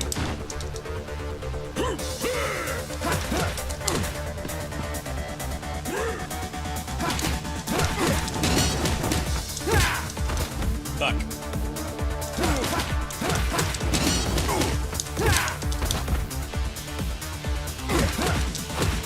Hurricane! Hurricane! Yes!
Hurricane.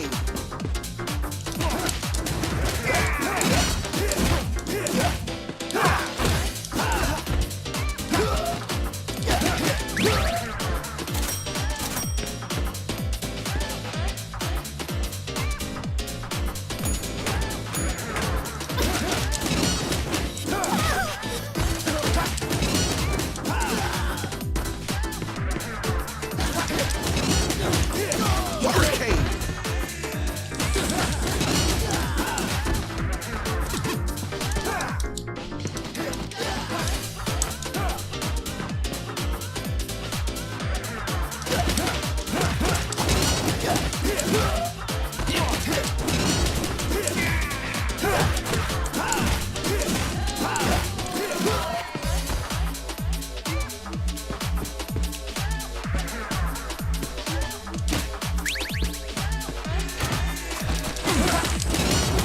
Hurricane.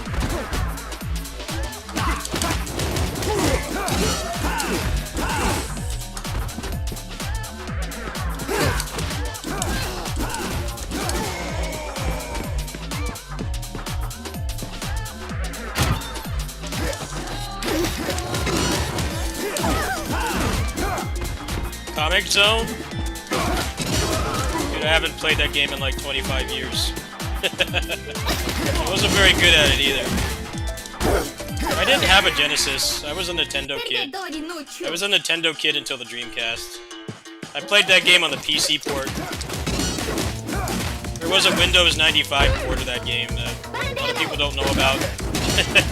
That was how I played that game. I did not have a Genesis. I was pretty much a Nintendo kid until I was a teenager.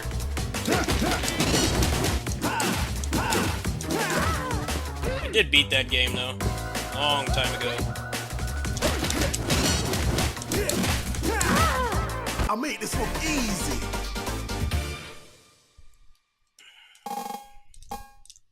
Yeah, I was a Nintendo kid. Play stuff like Streets of Rage. I had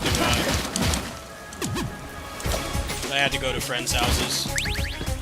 I did grow up with those games as much as anyone else. I just didn't have them at home.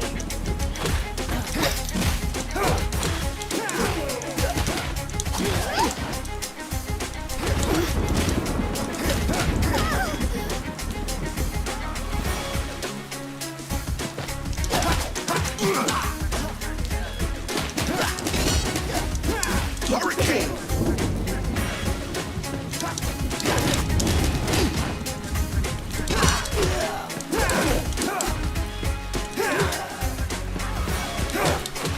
Yeah, I was always jealous of the little friends I had that had a Genesis, because they had that and Sonic.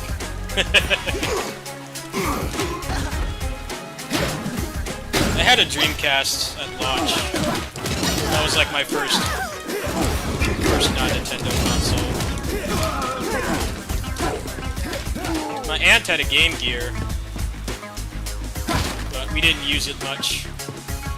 The thing was ahead of its time. That thing was better than the shitty Game Boy. It's just... battery life was a joke. Especially for like a kid. That thing was not suitable for car trips or doctor visits or being stuck with your parents while they're at a meeting or something. That thing was mad useless. Needed like a freaking backpack full of batteries to like play anything on it. Really ahead of its time though. I didn't really like the Game Boy that much even when it came out. It felt like such a step down for consoles.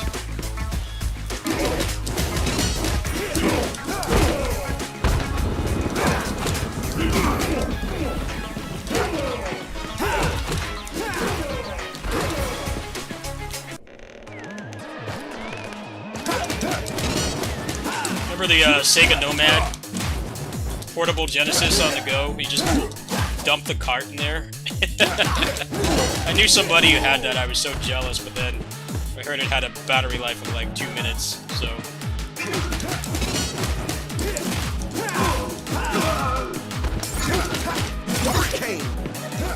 I feel like rich kids got the shaft growing up late 80s, early 90s, because a lot of the rich kid stuff was shit. The Lynx, Atari Lynx was bad. Sega Nomad, you could play like 20 minutes on it.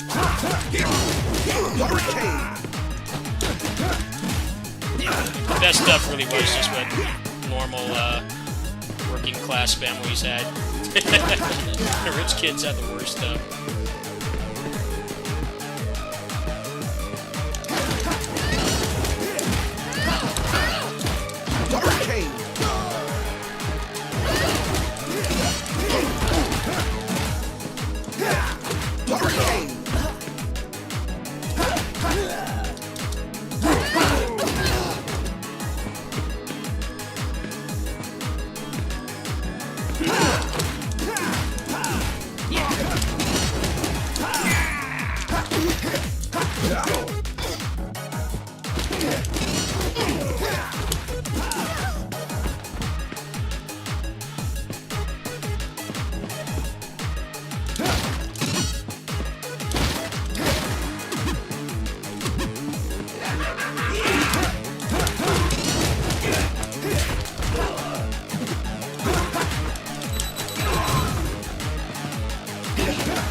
You know, now it's different. You have, like, kids getting, like, $5,000 computers to be content creators and stuff. They definitely have it better than we did. But back then, the rich kid stuff sucked. You didn't realize it at the time, but that stuff was terrible. I knew somebody who had an Atari Lynx, I think, if I remember correctly. That thing sucked. No good games on it. Battery life was bad.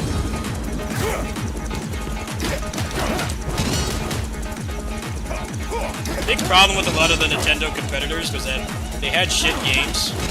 Like, their hardware was better, but they didn't have good games. Which, ironically, is kind of what's happening with the Xbox right now. All the Xbox has is just like Halo, pretty much. Game Pass.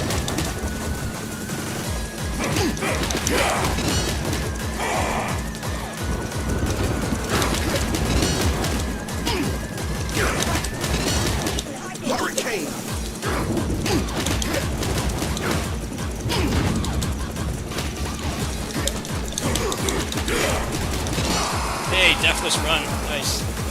Let's GG. go. It's my first deathless run.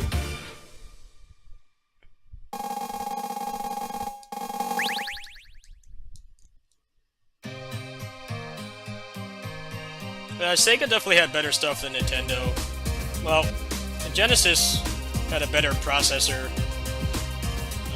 than the Super Nintendo, but the colors were a lot more washed out. The Game Gear was better than the Game Boy by a pretty large margin. It's just the battery life was a big problem.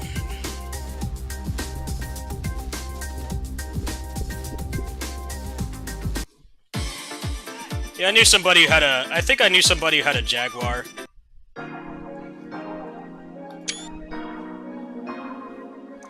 There, 0 deaths. Almost sub 20. Not bad.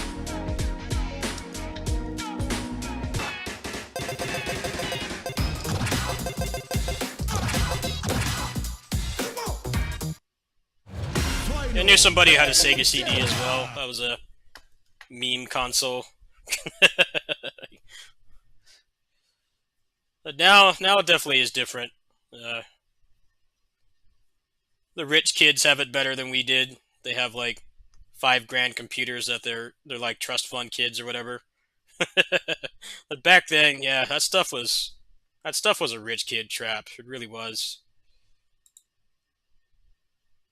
Like, dude, having a Sega Nomad is like an embarrassment. 3DO, Jaguar, Sega CD, 32X, a Virtual Boy is another one. I feel bad for any rich kid that got the Virtual Boy. I remember I tried the Virtual Boy. I was with my grandma, and we both tried it, I think, and we felt sick. And I'm like, yeah, I don't want that. Don't buy that for me. And I think that's what literally everybody else on the planet said, because that thing bombed hardcore. That's like Nintendo's biggest failure. Not even the Wii U is that much of a failure.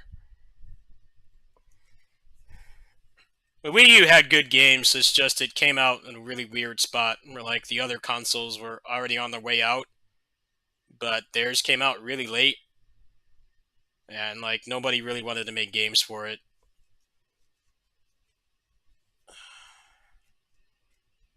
Which is why they've ported like almost every good Wii U game to the Switch, because people actually bought the Switch and buy games on it.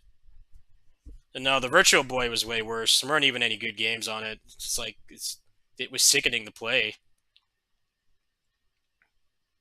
They're like at the end of the era where they tried to make stupid stuff for kids, like really gimmicky, and it's like the kids just want to play a game. Like they don't want crazy gimmicks.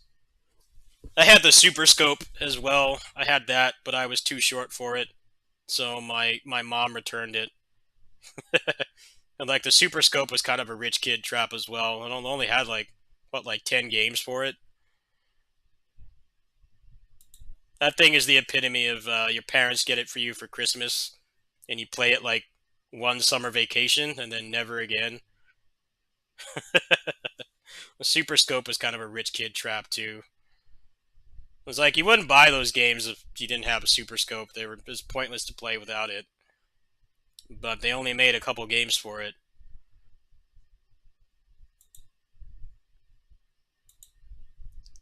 Well, the Power Glove was at the peak of making gimmicky toys and hope that the parents would buy it for them. But then, like, it's worse than just playing normal games.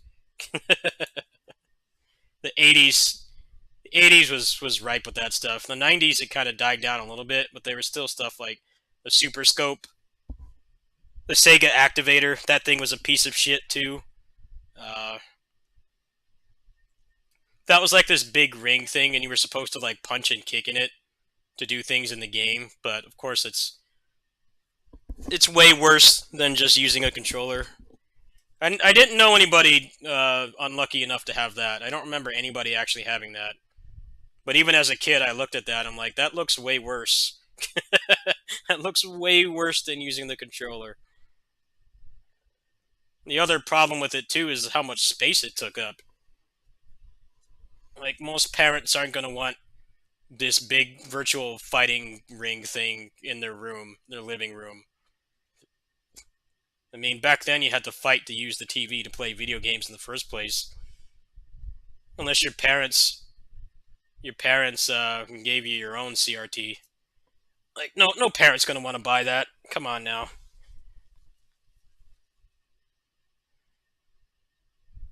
Yeah, I think it was called the Sega Activator. That thing is a meme.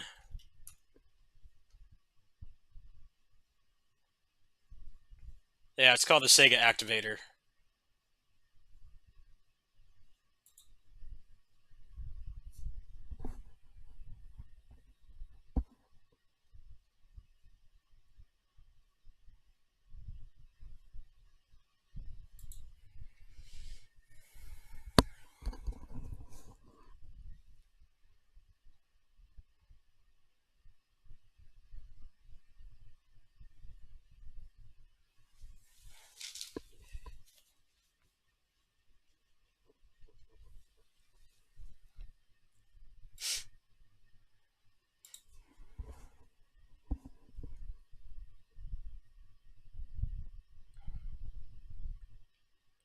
Yeah, they just kind of like threw darts at a wall. Threw darts at a wall. Make stupid stuff like that, and a lot of times kids didn't even want it. That's the thing. But then, like, there was the other part, which was the parents didn't want it. Like, parents don't want a big thing, and they don't want their kids punching and kicking for a number of reasons. Back then, that was like the height of the Power Rangers era, where there was like this big push against violence in video games and kids TV shows and stuff. They wouldn't want their kids to be doing that, but then also you don't want a big ass thing like that in your living room. Like parents could shut that down fast. I didn't. I was a Nintendo kid, so I never even had the opportunity to be stuck with a piece of shit like that. But I can imagine there were a lot of conversations like, yeah, we don't want little Timmy to have this. He's gonna break his leg, or he's gonna kick the table over, or I don't know. He's gonna fall on his ass and fracture it. And we're gonna sue Sega.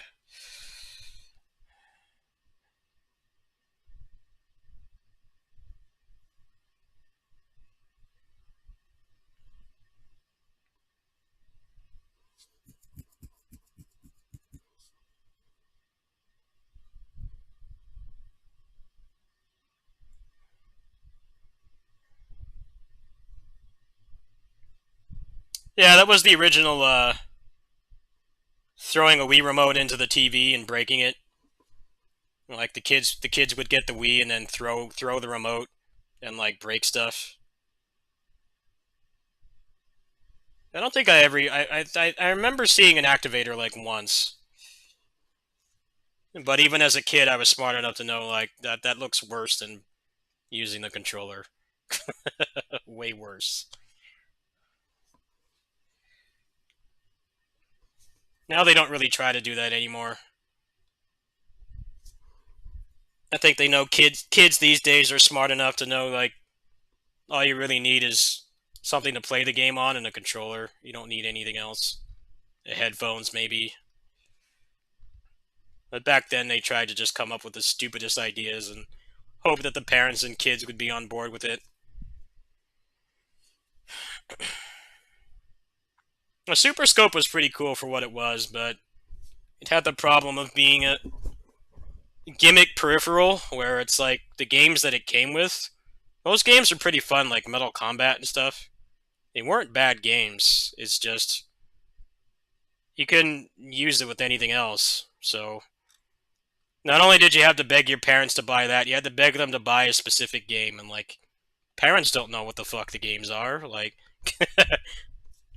they're not gonna they're not gonna know what game is compatible with it and what isn't. It's basically just made it like more complicated. It removed the whole impulse buy thing of video games, which is like, you know, hey, I got an extra tip, you know, like if you work at a restaurant, hey, I got a big tip tonight, you know, let me go buy a video game. But then like when you have shit like that that requires some gimmick toy to go with it, it's like, well, that removes a lot of the impulse buy potential right there.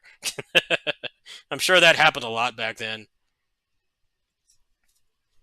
Your mom buys you the Super Scope, and then she buys you a game that doesn't work with the Super Scope, so the Super Scope is useless.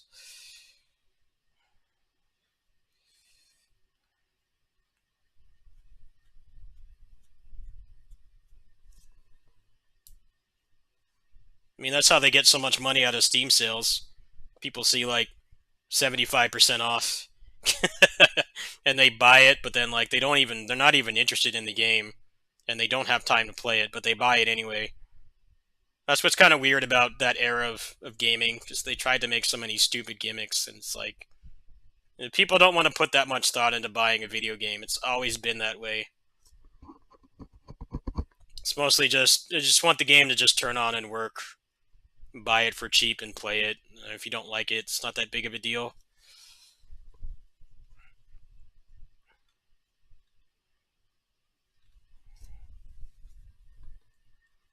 The N64 was a big part of what stopped making me be a Nintendo kid. That thing just had like no games. It would go like months with no games coming out, and I had a friend down the street. I still talk to him to this day. he had a PS1. He had a PS1 and a Dreamcast, and there were like much more games coming out. I think the N64 is where a lot of people my age stopped being Nintendo kids.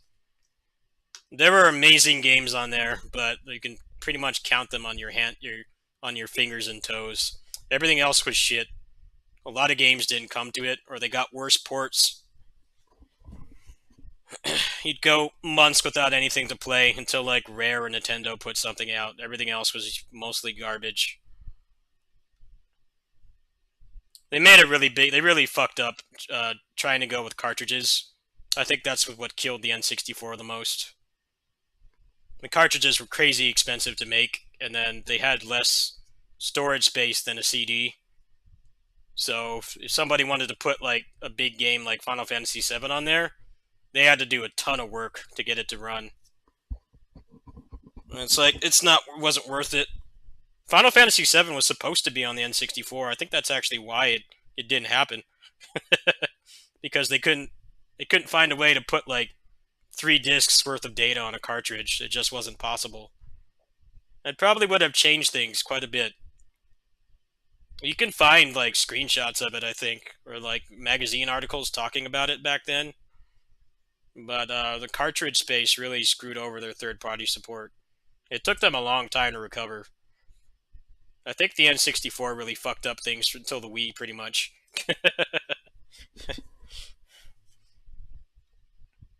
It's like they had the benefit of not having long-ass load times, which was the big problem with the PS1 and the Saturn. The games took forever to load, but the downside was it couldn't hold as much space, so they started getting more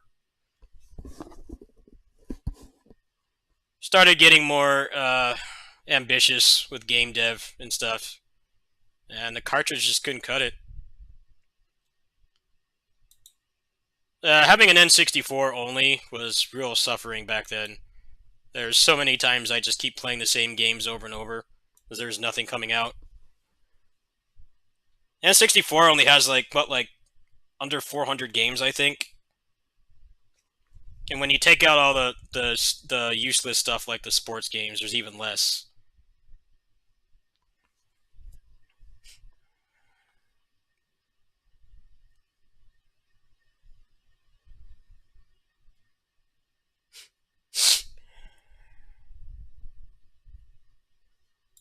The GameCube kind of had the same problem, but not entirely.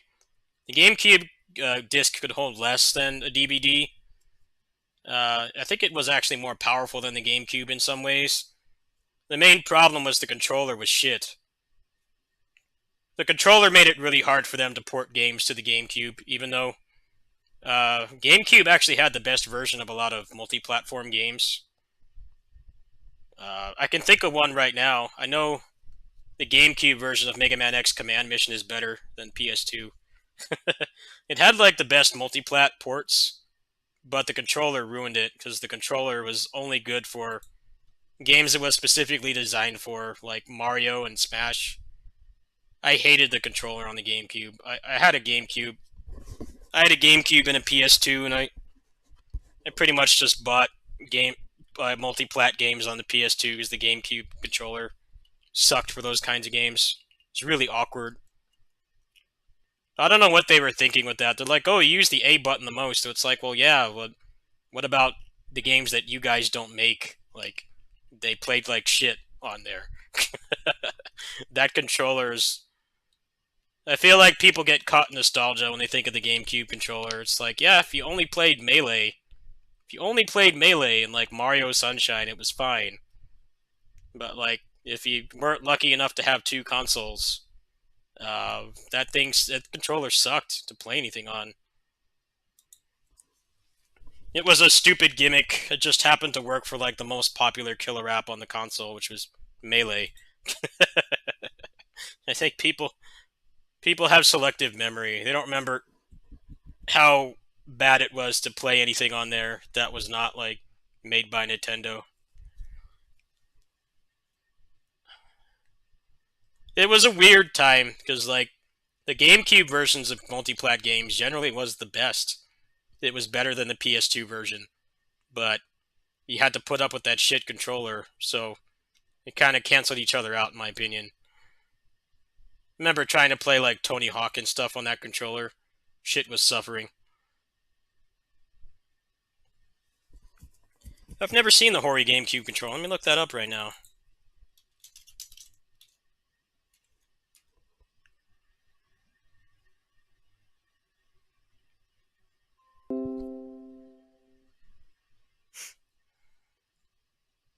No, that doesn't look any better. The same problem.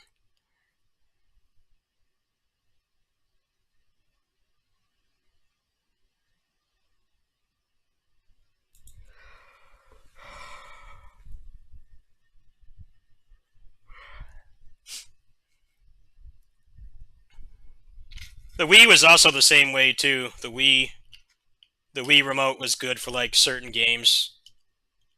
But then like if you tried to play like a normal game on it, like a fighting game or like a platformer or something, it was garbage. It sucked. The Classic Controller Pro, that's actually one of my favorite controllers. I think that controller is really solid. I had one of those. I lived down the street from an import store at the time, so when that came in, I bought it. And that controller was awesome. I pretty much never used the remote again. I used that controller for like everything. But the Wii was going for trying to expand their audience, trying to aim for like grandmas and like non-gamers and stuff. But at least with the Wii, they were smart enough to realize like, hey, this controller is great for certain games, but it's completely garbage for anything traditional or normal. So they just put out attachments to have a normal ass controller. That was the improvement they made over the GameCube. The GameCube controller killed a lot of the potential they had for third-party support. But with the Wii, they're like, no, we're just going to give you a normal-ass controller. You just plug it into the remote and you're done. I'm like, yeah, you should have done that with the GameCube.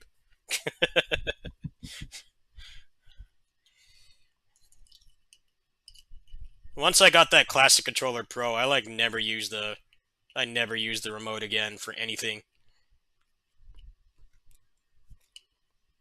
The Joy-Cons are nice, but they cause hand cramps, and they're way too fragile. The whole drift thing is really shitty. I actually think the Joy-Cons are worse than the GameCube controller.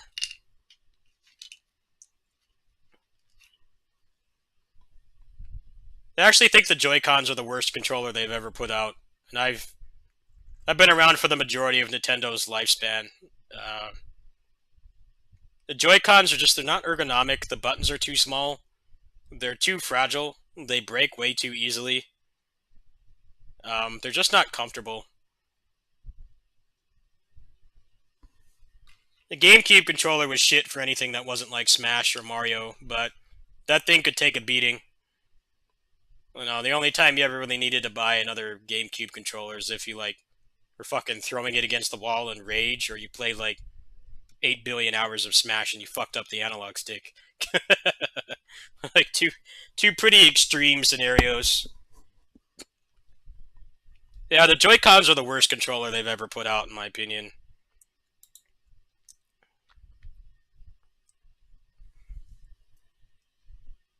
It used to be like you bought a Nintendo controller and like you could give it to like your destructive little brother or sister and it would still work like 10 years later.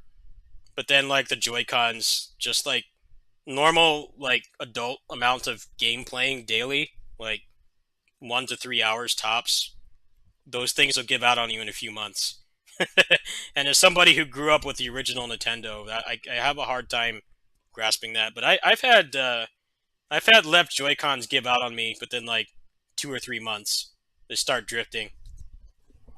I'm like, dude, I don't even play like Smash or anything. I don't play like an unhealthy amount, you know, a couple hours a day tops. Like that thing should not be giving out on me with like normal adult amount of gameplay. You know, I take care of it. I don't throw it or anything. Like it shouldn't be giving out with like that little amount of use. That's why they fucked up. They lost that lawsuit. And now they have to repair them for free. Because they're legit selling hardware that doesn't work. I could get it if it was like, you know, you let your little brother play with it and he's got like Cheeto fingers and like silly putty in his nails and stuff, putting all that crap in the buttons. I could understand that, but like just like normal responsible adults like taking care of it and not abusing it and just playing it a couple hours a day and it still breaks, like that shit is unacceptable. That shouldn't be happening. Yeah, they're too expensive and they don't have the durability you expect. I shouldn't have had to go through like 4 Joy-Cons like just playing a couple hours a day. It's not like I have the thing at like a Smash Brothers tournament where people are freaking ripping in a new one for like 12 hours a day. Like, nope. I'm the only one playing on it. I play a couple hours a day. I'm not like doing 16-hour marathons or anything. It's just like normal adult playtime.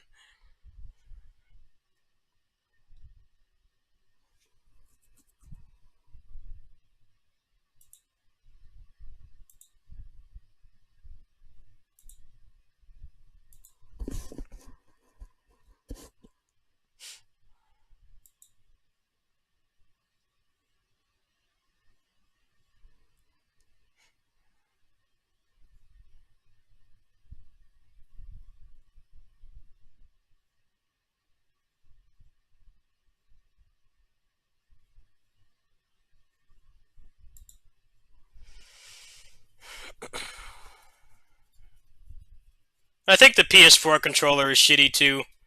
Those things have terrible build quality. I've been through a number of those.